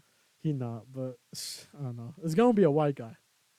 That's been proven. That's been shown. Bro, come on. I think Penix will be the most likely destination. I don't think he draft Penix. Bro, when it comes to the QBs from that draft class, realistically, he's the most I like based guy like to work in Sean Payton's offense, like working within structure. Him and Bo Nix. I was gonna say Bo Nix. Yeah, him and Bo Nix. Those are the two guys. Yeah, I think. Who do you think gets picked first, though? Bo Nix or Penix? Penix. I think they're both probably going day 2. Day 2, yeah. Well, nah. I think there's 3 quarterbacks going in the top 10. I think those 3 guys. Yeah, Williams, May, and Daniels. Yeah.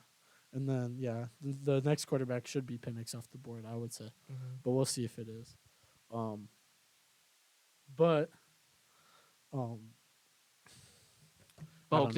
Just cause Michael Penix was a do-rag and has like an accent, like a southern accent, doesn't mean Sean Payton, he's not gonna pick him up. He did pick up Alvin Kamara, and Alvin Kamara had like some stuff coming out of college. So exactly. It's very possible. Well, I don't know the exact context of it. I think it was. I don't know what it is. I don't want to say what it is and be wrong. Okay.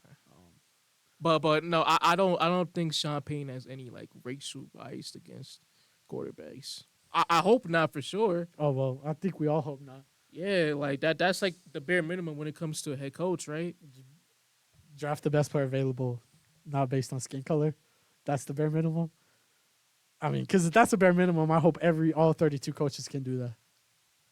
I hope so too. I hope so, but like, we'll see. Yeah, I hope We'll so see. too. But I mean, Sean Payton is notoriously like a good drafter. Yeah. I mean, especially at least like weapons wise, he drafted Kamara. I think he drafted Olave. I can't remember, but obviously Michael Thomas. So like he knows Jimmy what he's doing. Graham, so Yeah. he knows offensive talent at least. Yeah. Next move. Oh, that's all of the moves we got. Oh, so on a ranking, top destinations. Yeah, we'll get into that segment. So right now on my computer, I have 8 teams in my notes right now, Mm-hmm. and we're gonna go through these 8 teams, rank them from worst to best, just to say, which teams are the best spots for these head coaches. Yep. You want to go first or me? You can go first. I have my number 8 because I assume we're going 8-1. Yeah. I have my number 8. I have the Carolina Panthers. And you? I got Carolina as well. Okay, I'm glad we're on the same page. I don't want to spoil, but I think if the fans are playing along, they could probably guess that it's between them and New England for the 8-7. Mm-hmm. And I think that New England just has a little bit more. Obviously, they have the 3rd overall pick this year, so I mean they'll get one of their guys at quarterback. They shouldn't have won that last game of the season. They could have had the 2nd pick. But regardless, I think that just with the other pieces surrounding your quarterback, because we see what Carolina is, they don't have any of their picks. They committed all of their future to Bryce Young, and they don't have any weapons to help him out. I think that at least with New England, you kind of have like some young defensive pieces, whether it is a Carol Duggar or Christian Gonzalez. You have some young offensive pieces like a Ramondre, like a Demario Douglas. And then if you do get the quarterback that you want, obviously the coach coming in will be able to pick who he wants. I think that that's a big thing. And so for me, it was between those 2 teams, and I think I gave New England the edge. Yeah. Lastly, at the very bottom, I obviously have the Panthers as well. Mm-hmm. The only thing that leaves this spot without complete hell for a new coach is that they have Bryce Young with a young quarterback on a rookie deal, which for an offensive minded head coach, they can look at him and be like, I can groom this guy. I can help this man succeed. So where we're gonna leave out that complete BS that Frank Reich did this year, which we look at the tape with the Panthers, that was a horrible scheme. Having guys like Adam Thielen get out in open space on the perimeter, having their game predetermined based off of screens and short yard situations, which obviously that was completely horrible, as they were one of the worst offenses in the entire league by far.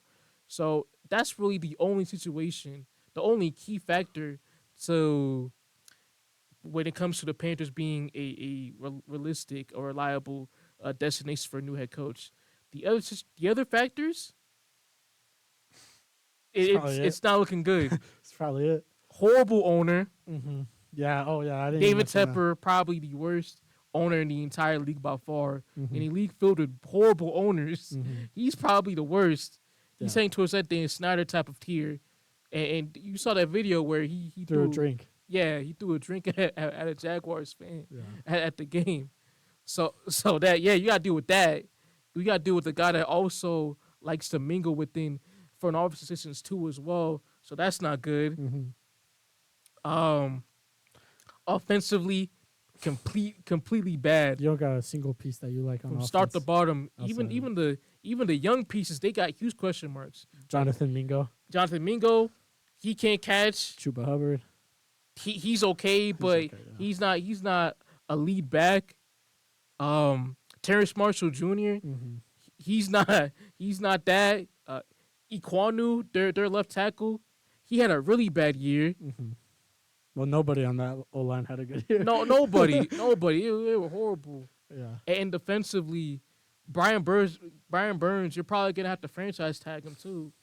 So he's not gonna be there long term. You could have traded him long ago and fleeced the team. You guys were trying to trade 3 first-round picks, two first to get Brian which is Burns. crazy that they rejected that. Derek Brown still has extension to be done. Then you got veterans that are not going to be there long term, like a Frankie Louvu, as well as a Dante Jackson Mm-hmm. as well. It's not ideal. Nah, really, outside of Bryce Young, there's no reason to take the job. No, Unless I mean, even Bryce Young, like you could talk about his potential. I'm not going to argue there. I said he should have been the first pick coming out the draft. I said it, but I mean, he looked like the fourth best quarterback out of this draft this season. Stroud looked better. Levis looked better, in my opinion. I mean, Richardson's time was very limited, but he showed great sparks. mm-hmm. And so it's like, there's a lot of coaches who are going to think, hey, like, this dude had great flashes at Alabama. There's a reason he did go number one. And, like, maybe, like, I feel like, oh, I can get that potential out of him. But I do think there's also going to be quite a bit of head coaches who look at this and see, hey, like, Bryce Young's really my only piece. And I don't know how much I love Bryce Young. No. While I am more of a Bryce Young believer, Mm-hmm. I feel like that was completely one of the worst situations to put a rookie quarterback that I have ever seen in like recent memory. For sure. Especially because you think about it, I think it was Josh McCown who is either quarterback's coach or he might be involved in the play calling. He wanted Stroud, and it was basically like it seemed like David Tepper was the only The one whole who. organization wanted CJ Stroud. And except for the most important person, who's the owner, and he wanted Bryce Young. So it's difficult. I hate when owners have that because it's like you have a whole scouting department, like you're hiring them for a reason. Mm-hmm. Like I'm sure you're not watching as much college as they are. Like at all. Exactly. Like, you're just there to spend money. Exactly. And own a Build franchise. revenue. That's all you do. And build revenue. But seventh team then on my list is as a aforementioned, the New England Patriots. I mean we already talked about some of the young talent on both sides of the ball, and I think you get an organization that is kind of used to winning. You have a owner who's not afraid to make a bold move, whether it is winning or losing wise, in Robert Kraft. And then you do have a third pick. So it's like, I'm always a fan of when you can come into a situation and a coach can maybe draft the quarterback of their future. And that's exactly what you get with New England. At 7th, I got the Las Vegas Raiders. Ooh, okay. I had the Raiders a bit higher. But tell us why you got the Raiders there. The draft pick is 13th. 15th. No. Oh, 13th, actually. Okay. So, mid-first round. Mm-hmm. Unless you trade up to draft top 3, you're not going to get a good quarterback to draft in an already very good quarterback class. So at this current situation with the Raiders right now, QB position, Garoppolo, they're going to cut him, free up even more cap space, which that was a horrible contract in of itself. That was atrocious. You said what? Head scratching. Head scratching, very head scratching. Aiden O'Connell, obviously, he's not the guy. Mm-hmm. There's still pieces on offense to work around. Mm-hmm. Like, even if Josh Jacobs, he Leaves. moves. You got Zamir White. He showed flashes towards the end of the year. Max Meyer, if I'm correct. No, Michael Meyer. Michael Meyer. I mixed him up with Max Crosby. My mistake. Yeah, cool. Michael Meyer, he's a promising tight end. Colton Miller on the O-line. He's a stud at tackle. Yeah. Although the timeline is not right with what they're currently at right now, with having one now players like a Devontae Adams, which we don't know. He's probably going to stay due to his contract situation. It's not completely horrible with what they've got right now compared to Carolina. They still have a ton of pieces to work around defensively with Max Crosby, especially. He's a dog. I'm blanking on the first round pick from this year. Tyree Wilson. Oh yeah. Tyree Wilson. He's a project player. Maybe he can blossom enough to be a standout edge player on the D line. So there's still talent, enough talent on this team for any new coach heading into the Raiders organization to say, okay, I can work something with this. Who's the linebacker? Their captain. Their captain, Spillane. Yeah, he was very good. He had a solid year. There's still enough talent for a coach to work around, but just them not having a quarterback already, a young quarterback, and them not having the capital to trade up to get that young quarterback. So the last the bottom two teams I had were the Panthers and the Patriots, just because those are awful situations. My my next team was the Raiders, and it's because they have the most question marks out of the remaining teams. You mentioned it. When it comes to the most important position, quarterback, Aiden O'Connell's not the answer. They need to move off of him. Whether they, I mean, 13th pick, they might be able to pick up a Penix there. No, I don't think Pence is going That early. that early. No. That's fair. But it's like you have a question mark about the quarterback. You have Josh Jacobs. What are you going to do with him this offseason? We saw Garrett Wilson change his number to number 5. Does that mean Devontae Adams is going to be number 17 in New York next season? You don't know. But it's like all those question marks. Does Max Crosby want to stay and not compete for a year? You have all these questions. You do have some young pieces that I do really like a Zamir White, like a Trey Tucker, who showed some flashes at the end of the season at the wide receiver role. And the defense picked up a lot with Antonio Pierce. They honestly probably shouldn't be on this list because I do think they are going to go back with Antonio Pierce. But I just think that they have so many question marks compared to the remaining teams that they just had to be my whatever is it, 6th, 16? 16. Who's your 6th? Tennessee, out of the Titans. Okay.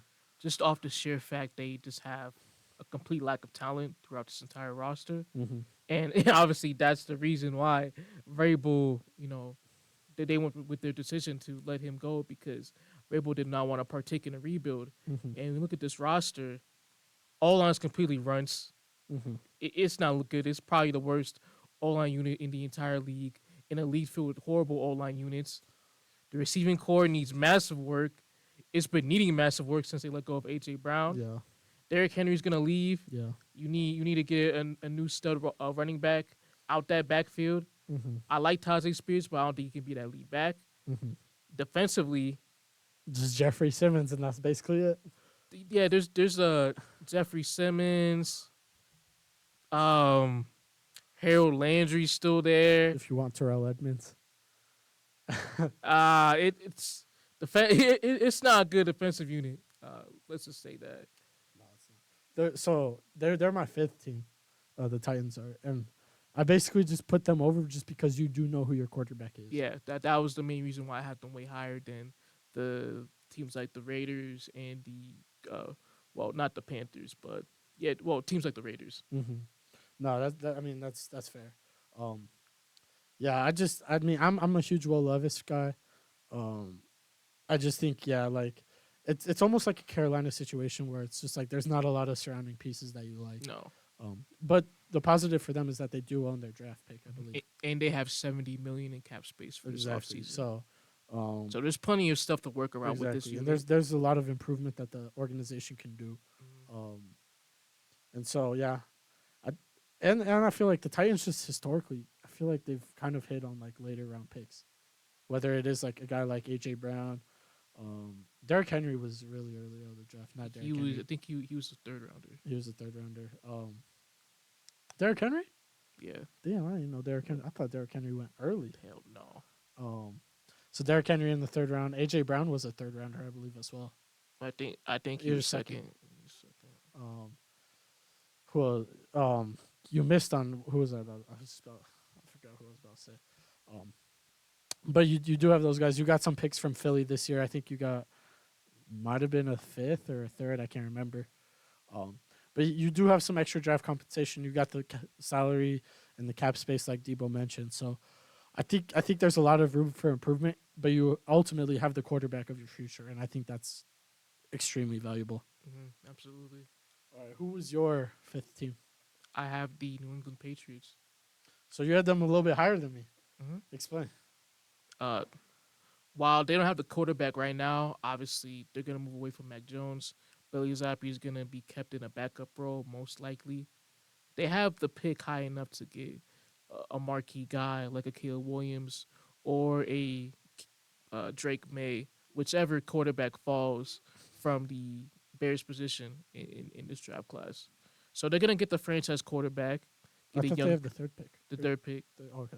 Yeah, they're going to get the... Or Daniels. Yeah. Mm-hmm. Or Daniels. Williams, May, or Daniels, one of those three Right. guys, which most likely they're gonna get Daniels. Mm-hmm. Again, I said it before, but a lot of cornerstones on defense Yeah. on that side of the ball, like Gonzalez, Kyle Duggar, Christian Barmore, lots of young key Taki pieces. Taki.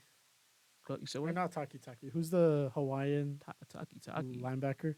Taki Taki's on on the the Browns. Browns. Yeah. What's his name? It's like Tavia or something. So, I don't want to. Here, I'll find it. But keep talking. Yeah. So defensively, they're already set with their corner stars. The offense is the main issue Tavia. outside the QE position. Mm-hmm. Ramondre Stevenson, I don't know if he can be a long term guy with that team with his injury history. Mm-hmm. The receiving core, Disgusting. we know how bad the receiving core is. Yeah. That completely needs to be rebuilt from start to bottom. Mm-hmm. Other than the Mario Douglas, Mm-hmm. there's not a single exciting piece on that wide receiving unit. Tyquan Thornton don't move you? Hell no, hell no. That's fair. But the O line is aging too. Yeah, it is aging. Yeah, because you got like Trent Brown, you got David Andrews, who's been in the league forever. Mm-hmm. So I mean, they're gonna have to have some O line work as well. Yeah, they do. But as far as like, because if we're talking about like the other teams on this list, or that we already mentioned, I mean, as far as like young talent goes, they might have more. They have more young talent than Carolina, I'd say. Mm-hmm. Raiders don't really have young talent. They have like veteran talent. Yeah. Titans, I mean, your young talent's like Will Levis, and that's basically it. Tajay Spears, Westbrook Akimi, Traylon Burks, I guess, but like those last two guys don't do too much. Yeah. So I mean, like young talent wise, they're probably ahead of all those teams. Mm-hmm. So yeah, that's fair. For the Patriots, there are a lot of like key pieces to build around. It's just the fact that offensively, there's so many holes that where you're not gonna completely solve them in year one, along with you replacing the greatest coach the league has ever seen in Bill Belichick. That burden weighing on you during your whole time there. You think Patriots fans are going to be patient, or they're just not a patient breed? With this team currently as it is right now, I think they are.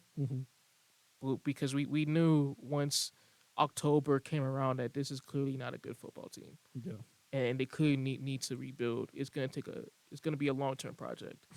I think So so. I think they'll give the new head coach, whether it's a Vrabel or even a Gerard Mayo from within their coaching staff, they're gonna give him a little bit of lenience to start off. You don't think what's his name? Steve Belichick? Is that Bill Belichick's son?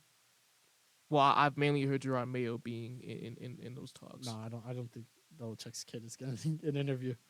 I wonder if he's still going to be on the roster, the coaching staff. Though. I think he will.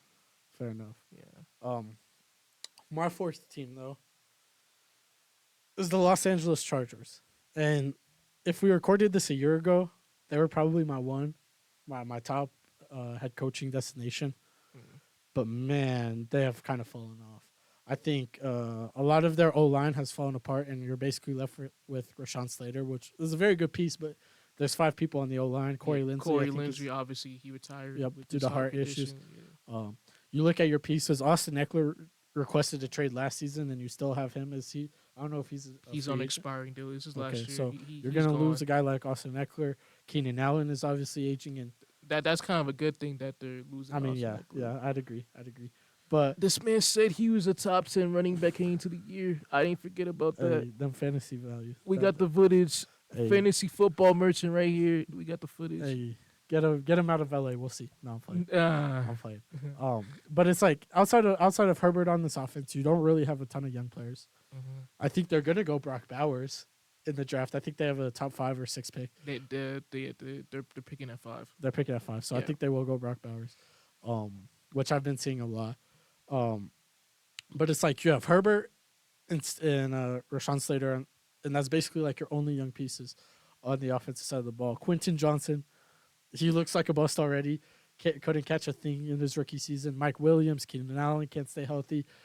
Gerald Everett, I mean, and then defensively, like Joey Bosa can't stay healthy. Khalil Mack is aging. The linebacking core, Kenneth Murray has never been what he was hyped up to be. No, he's not good. Yeah, Not Eric Hendricks wasn't anything. You have Asante Samuel, who I like.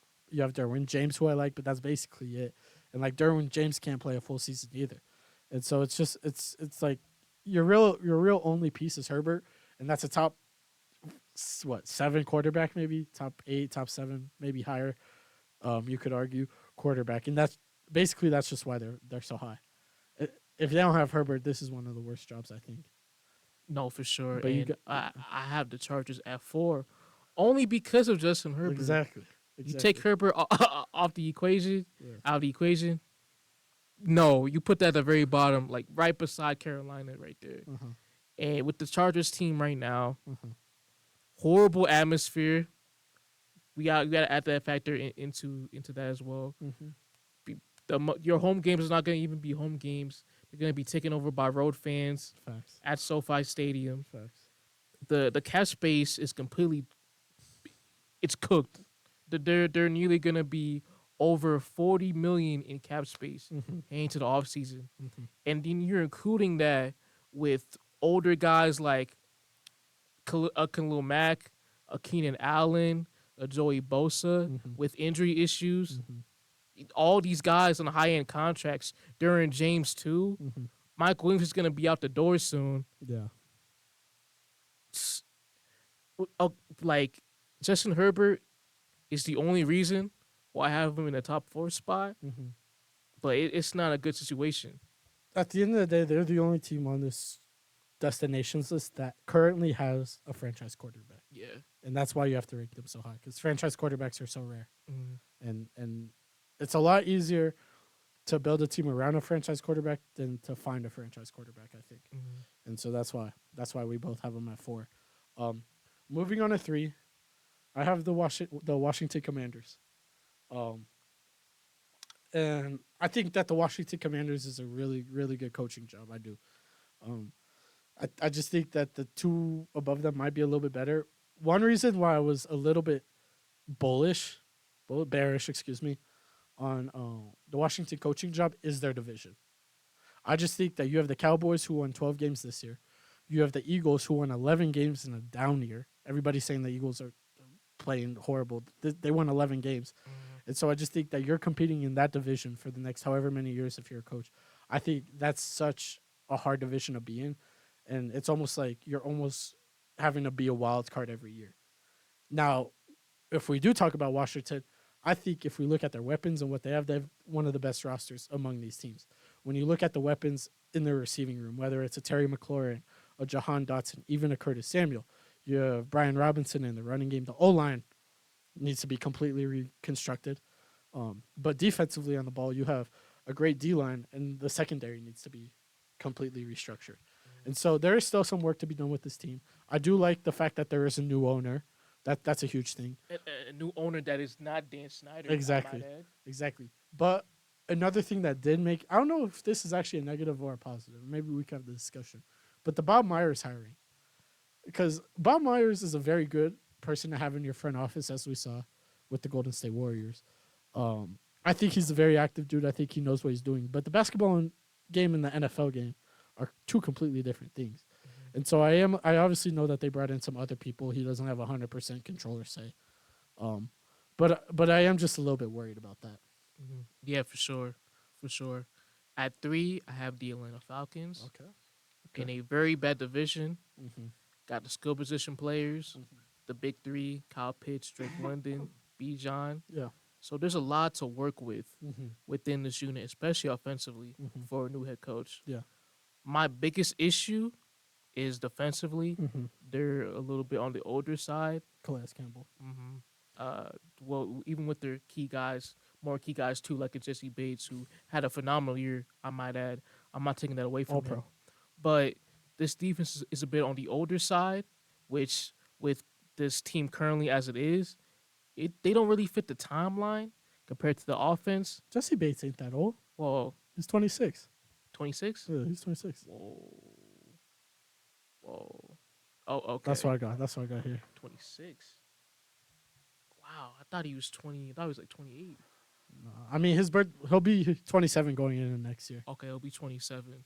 because his birthday's in February. Okay, but at the same time, the defense is not where it's supposed to be right now. There's still a lot of key holes to work with. Mm-hmm. And offensively, while you do have the skill position players, that's already set in stone as it is, Mm-hmm.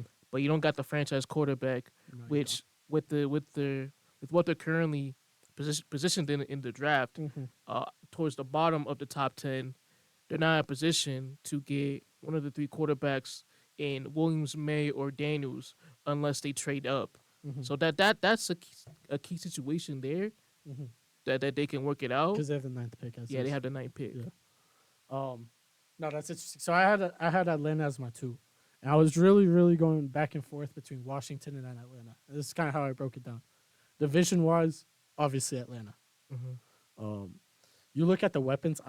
I think Atlanta has better weapons personally. I see, especially running back, tight end wise, wide receiver room. I'll give to Washington. O line definitely Atlanta. And then you get to the defense. They got a lot of work. They need a lot of work on that defensive line and linebacking core. But I actually kind of like the secondary. You still have AJ Terrell, which he's taking a step back, but I still think he's a quality corner. You signed Jesse Bates to a pretty lengthy extension or a lengthy contract last offseason, which he only played his first year, and so you still have him. So I think, yeah, they're the ninth pick right now, but you have a very active owner who's always tried to make a win now move, whether it is just drafting a guy like Bichon, which is considered taking a running back very early. Basically, outside of not trading for Lamar, the owner has basically made like these win now moves. And so whether it is trading up in the draft or maybe trading or bringing in a guy like, not trading for, but maybe picking up Russell Wilson or giving him one last shot or something, I think I could see that happening. But I just think that their talent positions are so, like their weapons are so talented. And to the point where they're almost generational talents with a Kyle Pitts and with a Bijan Robinson, to the point where like I feel like Washington has to find a franchise QB, whereas Atlanta, I feel like the quarterback or I feel like the coach might be able to get away with a game manager if he can throw the ball very well. Okay. Number 2, top 2, last 2 picks for this. At number 2, I'm going with the Washington Commanders. Most cap space in the NFL, around $86 million. Okay. Their new owner, that's That's a huge very deal. substantial with my positioning on here. Moving too. Mm-hmm. Relocating. Willing to bring in guys that know how to win, whether it's football or basketball. Yeah. With the Bob That's Myers, a good point. that was kind of out there, but still, willing to let the guys that know how to run a front office cook compared to their last owner in Dan Snyder, which I'm not gonna get into how bad of an owner he was, because we all know how bad Dan Snyder was as an owner. I mean, he was one of the worst owners in sports history by far. But I continue. Also have the second overall pick, which they can get. They're projected to get Drake May, which that would be a great fit, depending on which offensive mind. Caleb, unless he falls. Well, yeah, but I expect them to get Drake May. Yeah. With the second pick, Likewise. and with them possibly getting an offensive mind like Ben Johnson, I think that would be a great deal for them moving forward. Along with them also having like young players in Jahan Dotson, Brian Robinson Jr. Defensively, maybe Emmanuel Forbes Can turn into something. Can he He showed be some good something? signs his rookie year. He got to bulk up. He do. He's insanely skinny. He's mad skinny. Yeah. There's enough young pieces to where you can work with to build a foundation to start off. But from an organizational standpoint, they're in the top 2 spot right now for any head coach. What's the fucking thing he be wearing on his arm? Which one? Emmanuel Forbes. He be wearing like the most padded like arm sleeve I've ever seen. It's not even an arm sleeve. It looks like a scroll is on his arm. Scroll? I'm yeah. You know what I'm talking about? I think I know. Let's see if I can find it. Emmanuel Forbes. Let's look him up. It's like I think it's like a band. It might be a band, but if it's a band, then they're using the entire roll on his arm. Yeah. I can't find a picture of it. It might be a band. I can't find a picture of it. But then I'll move on to my one. Which, I mean, we both had the same one then, and that's Seattle. And I just think Seattle, like, I think outside of 49er, I mean, actually, nah. It is a pretty tough division. Because I was going to say, like, Matt Stafford might be coming to the end of his career in a year or two from now. But, like, you still have Kyler in the division. And Kyler's looked really good after his first couple games of coming back. Obviously, the 49ers are going to own the division for the next however many years until all the all pros leave or whatever.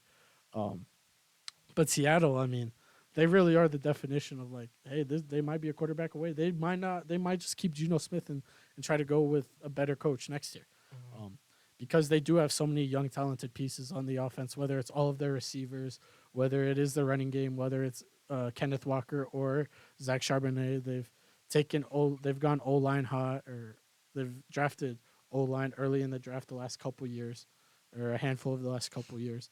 And defensively, you still have a couple pieces, including the rookie from last year, Witherspoon. And so I just think on both sides of the ball, when you look at who has the most young pieces, it is Seattle. Yeah, for sure.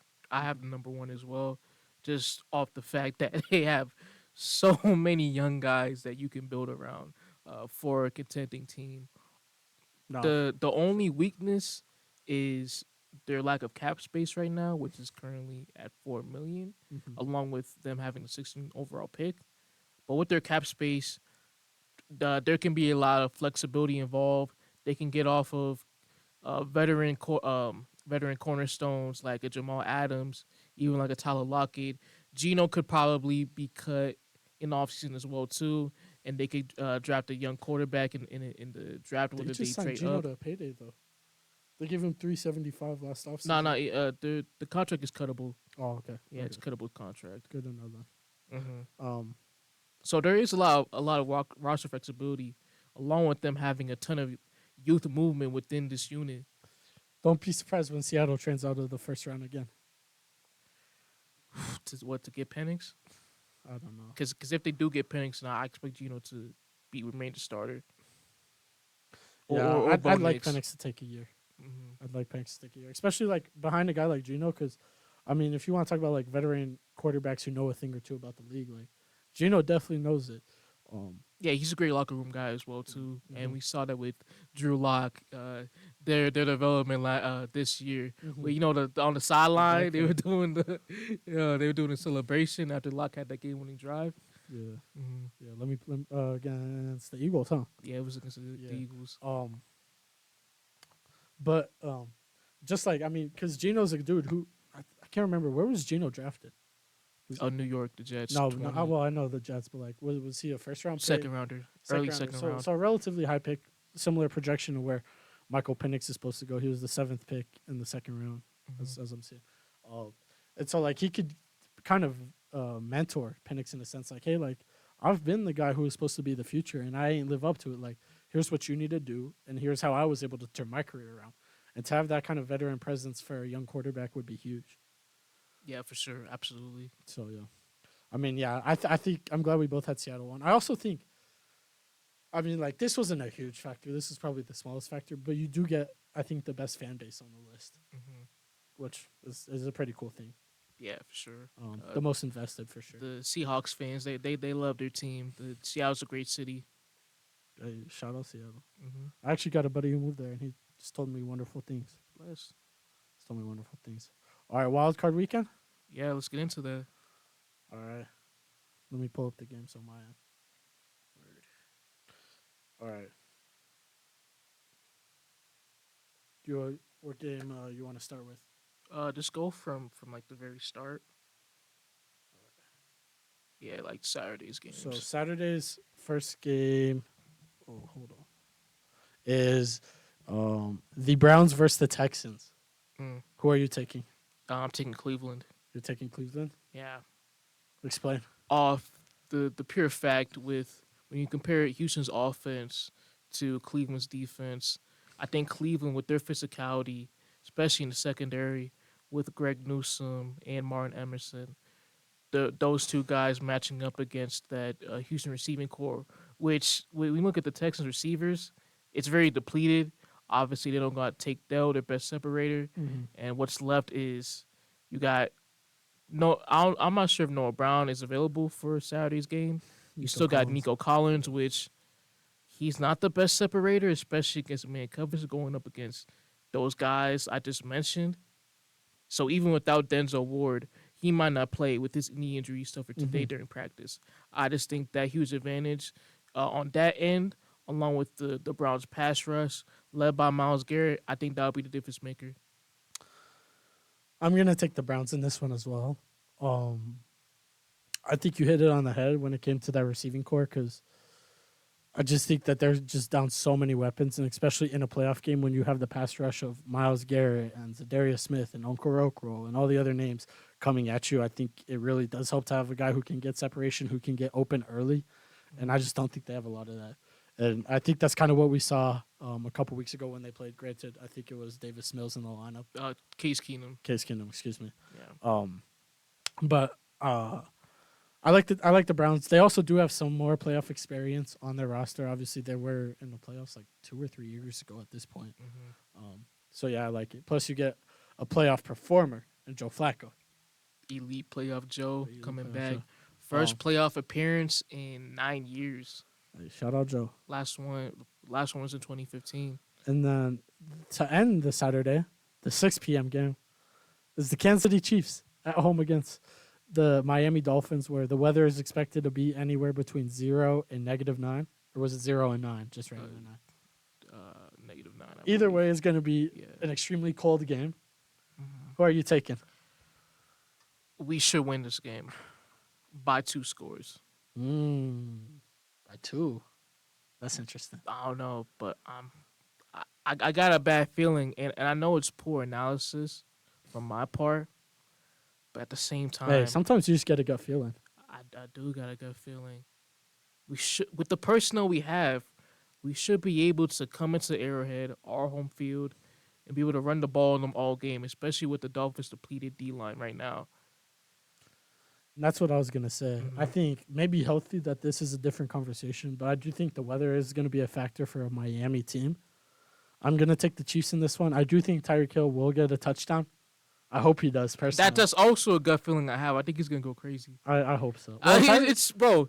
If Tyreek Hill goes crazy, then you guys might lose. Like it shouldn't be, because realistically, Snead and McDuffie have been the best, or arguably the best corner duo in the entire league by far. Hey. And we saw that in the first meeting between us and the Dolphins in Germany.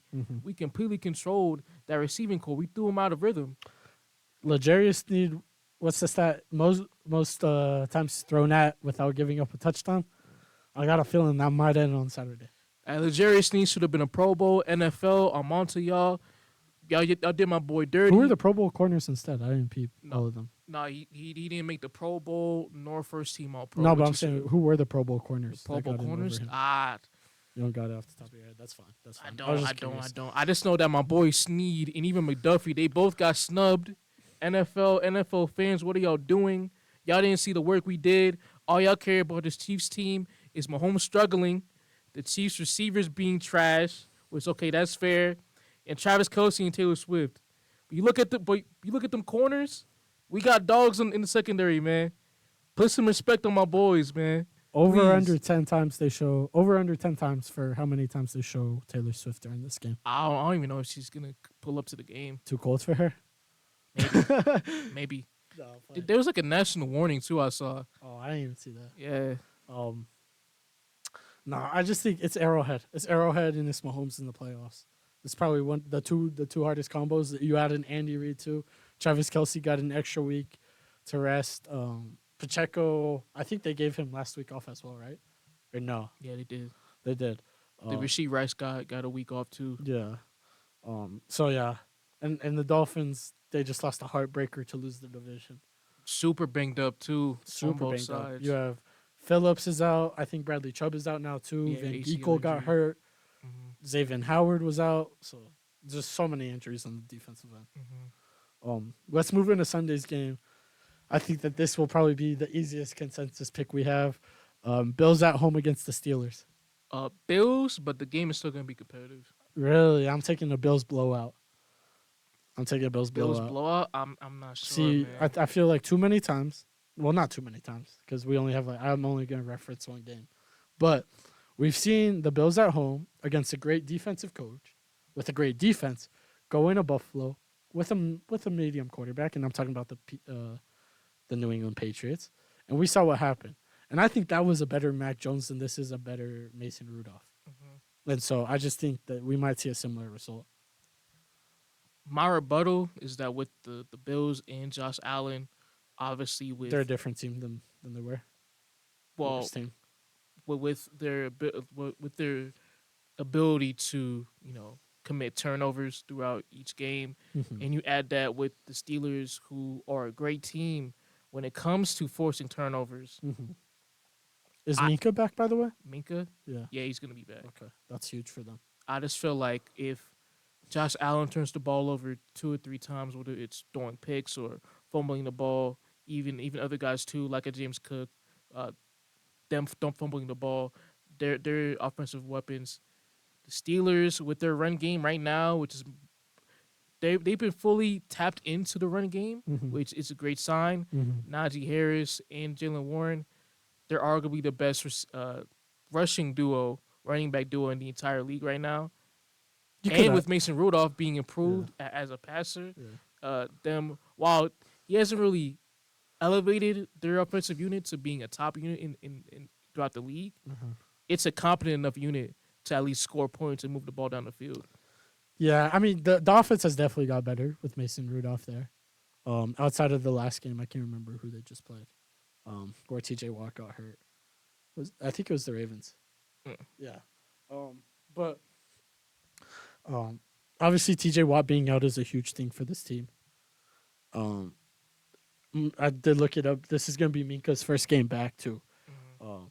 And so I think the Bills. I mean, the Bills are one of the hottest teams entering the playoffs. I think they've only lost like 1 or 2 games since firing Ken Dorsey as the OC. Mhm. Um, I think the Bills, no doubt, are going to win this game, but I do think it will be a blowout at the It's end of gonna the be day. it's gonna be competitive. It's I gonna be could. a one-score game. I feel like What was the Chiefs' score last year? the Chiefs scored last year. Did they play the We Chiefs didn't last play year? the Chiefs. We had a bye. Who did y'all? When did y'all play the Chiefs or the Steelers? What year was The that? 2022 postseason, What was that? What was the score? Do you and remember? that was a blowout. I We kicked their ass. see. I could see it being very similar. We didn't turn the ball over. Like Especially, I Buffalo mean, did. Mason Rudolph's been looking good, but Buffalo in the playoffs is a different type of environment to play in. Tell Joe Burrow that. I'll tell Mike Jones that.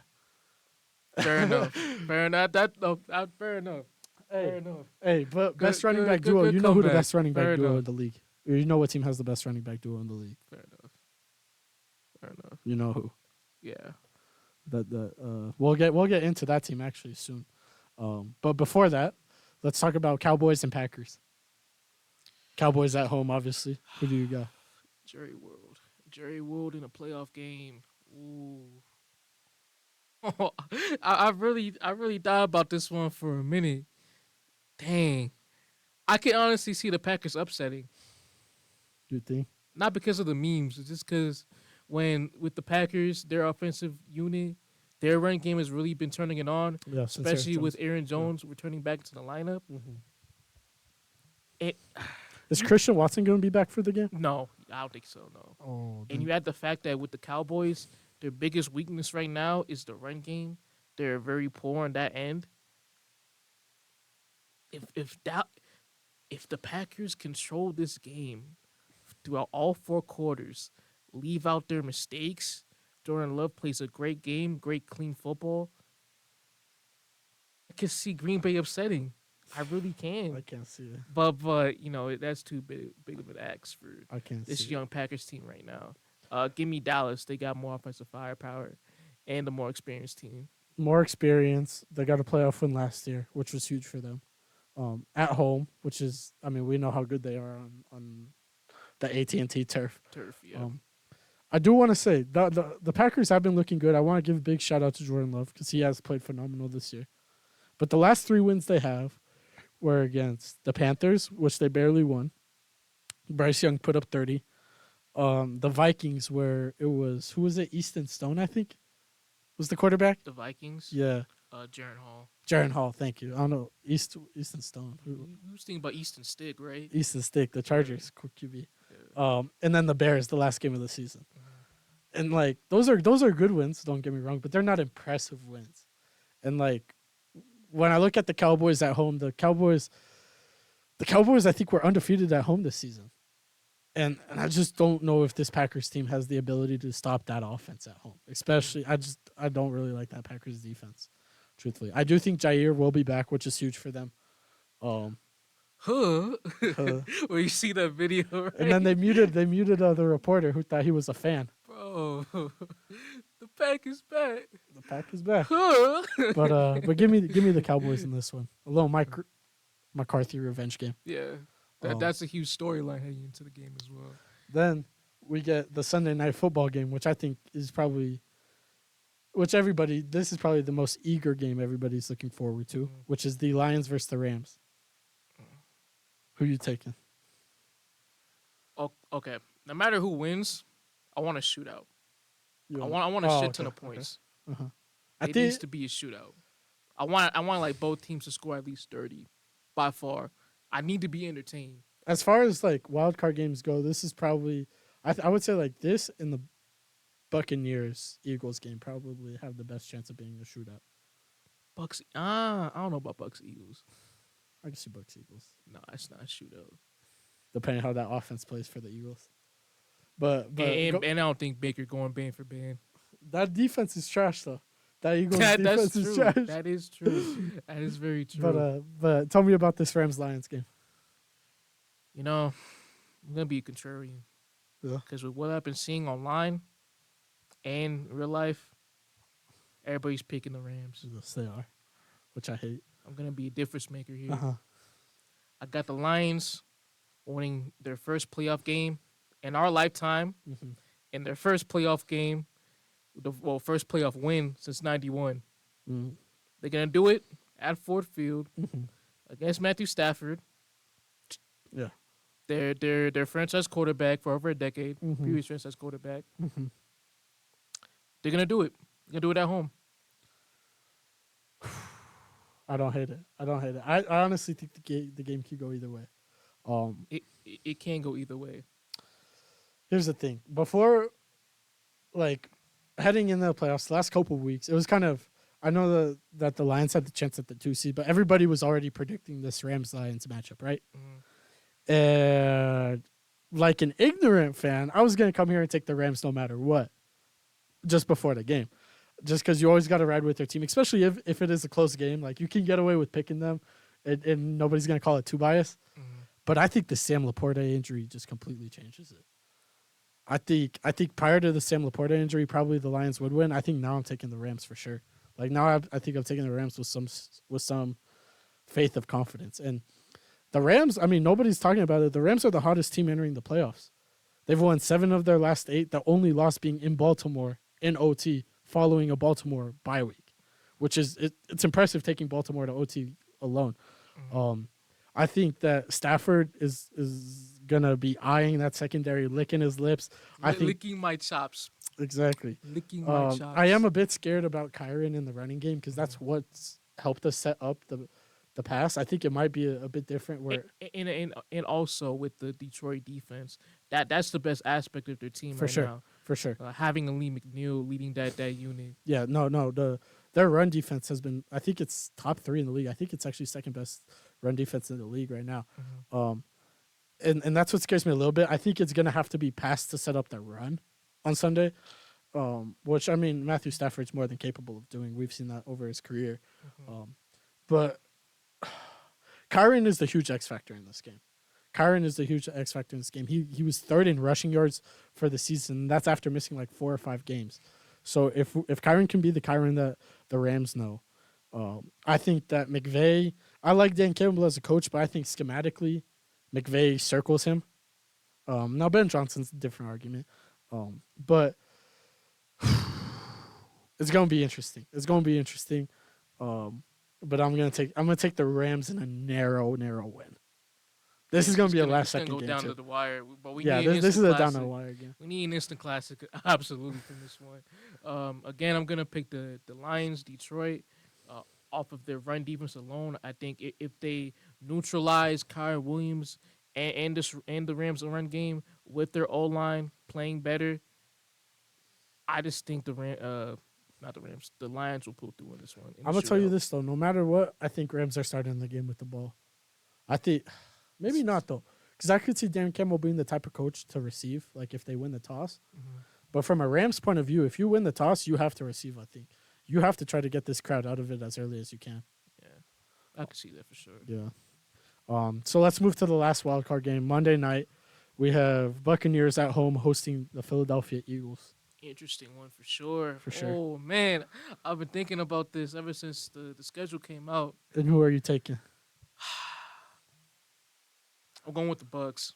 You're going with the Bucks. I'm going with the Bucks. Explain why. It's just mainly with this Philly team, because on paper, they should not. They're too talented to They're be where they're way too talented.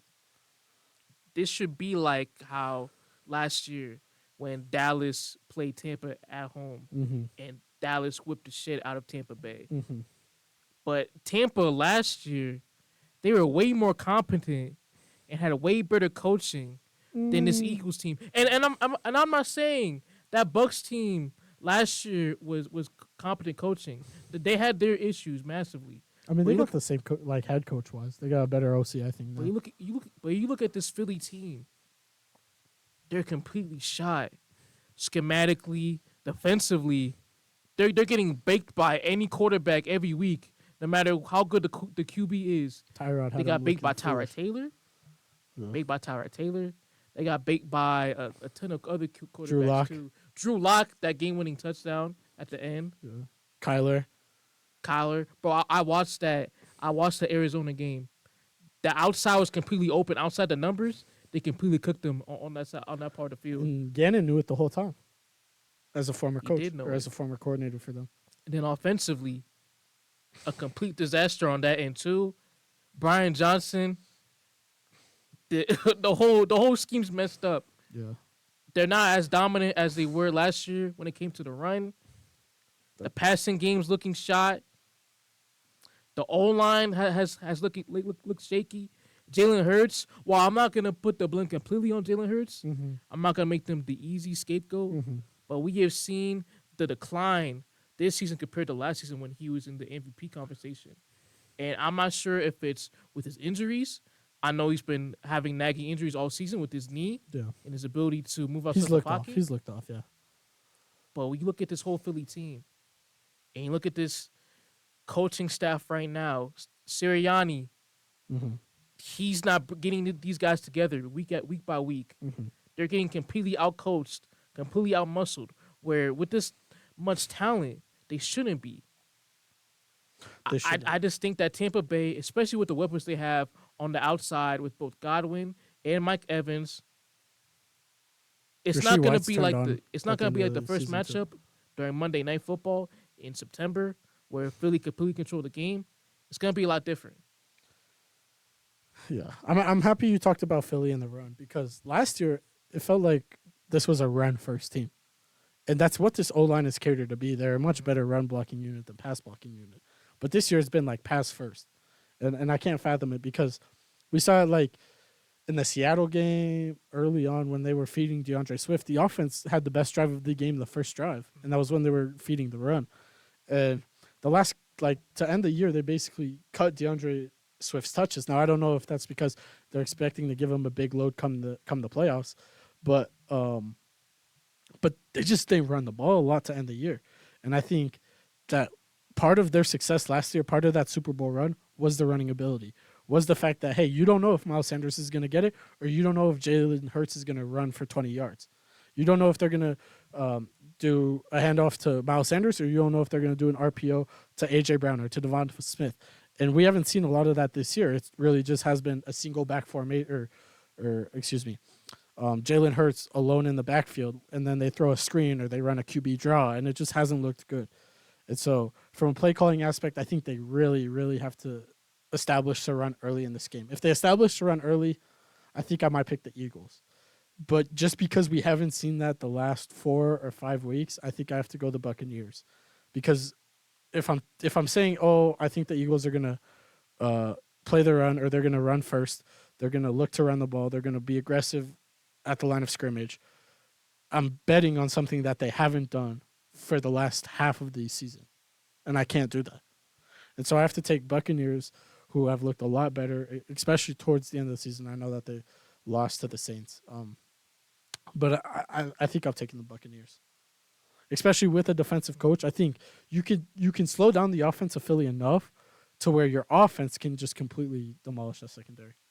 Yeah, and when you're talking about last season with them being able to establish the run, that also massively benefited the pass Mm-hmm. because when they went up against opposing defenses, they mainly went man and brought all their guys forward while stacking the box to where okay we got to watch out for the run, Mm-hmm. and so when it comes to the outside guarding both AJ Brown and Devontae Smith. We'll take our chances 1v1 against those guys, which obviously with the caliber they got offensively with the wide receivers, Mm-hmm. both Brown and Smith, Mm-hmm.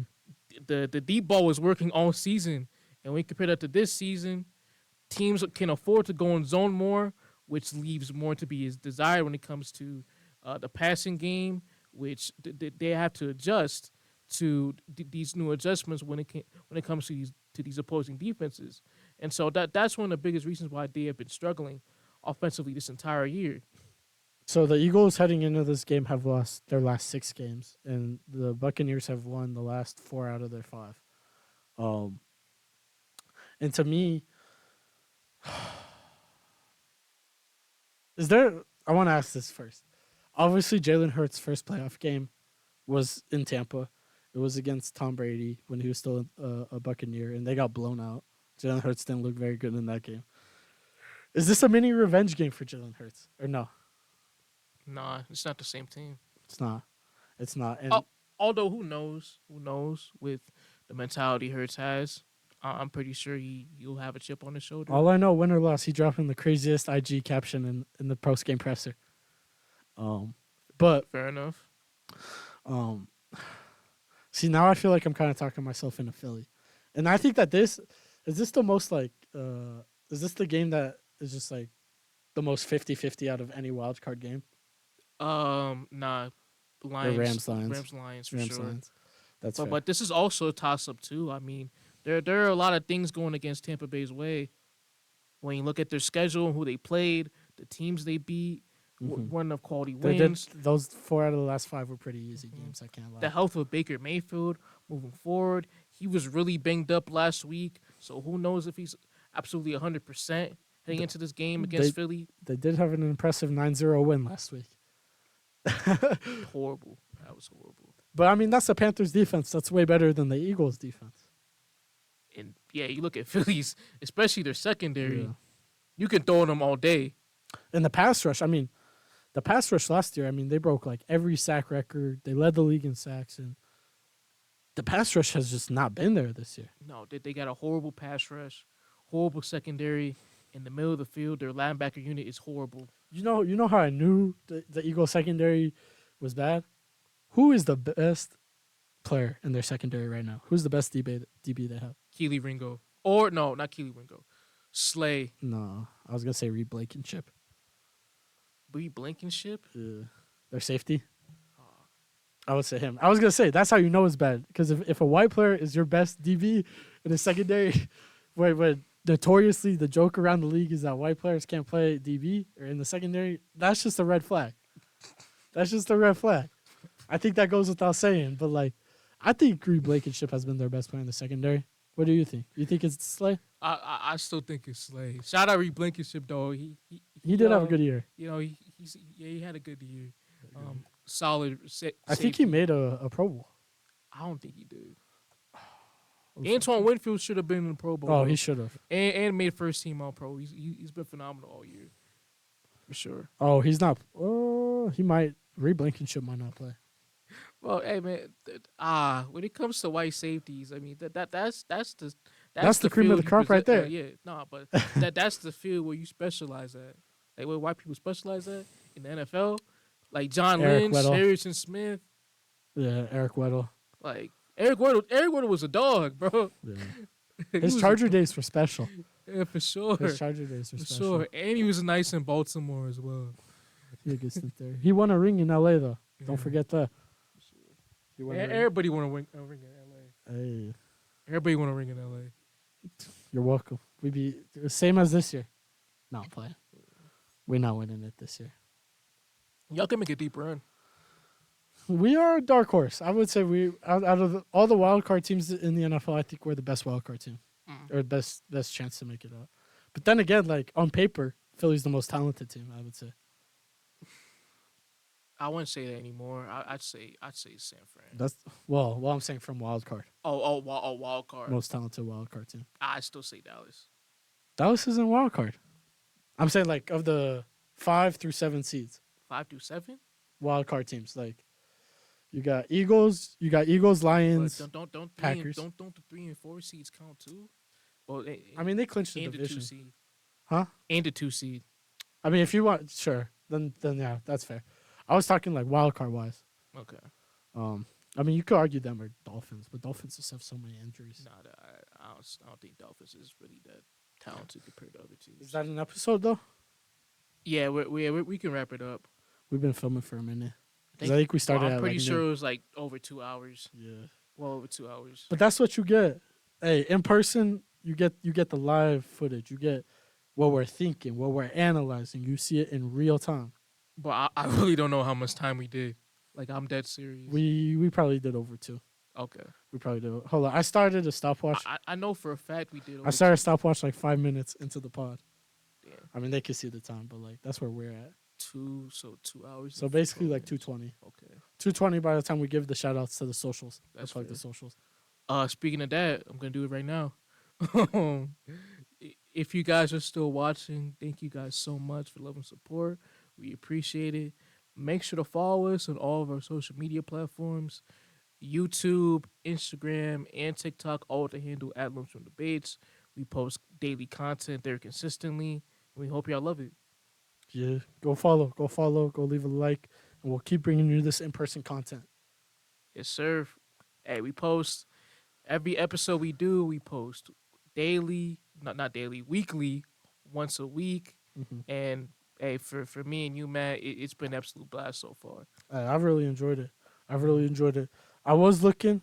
We're 20 away from 700 on YouTube, so get us there. Please do. Because you got 10. We got 10 more subscribers after last episode, which I'll take. Mm-hmm. But let's get 20 then. Yeah, let's double it. For sure. All right. You want to send us off? With that being said, we out. Yup. Peace.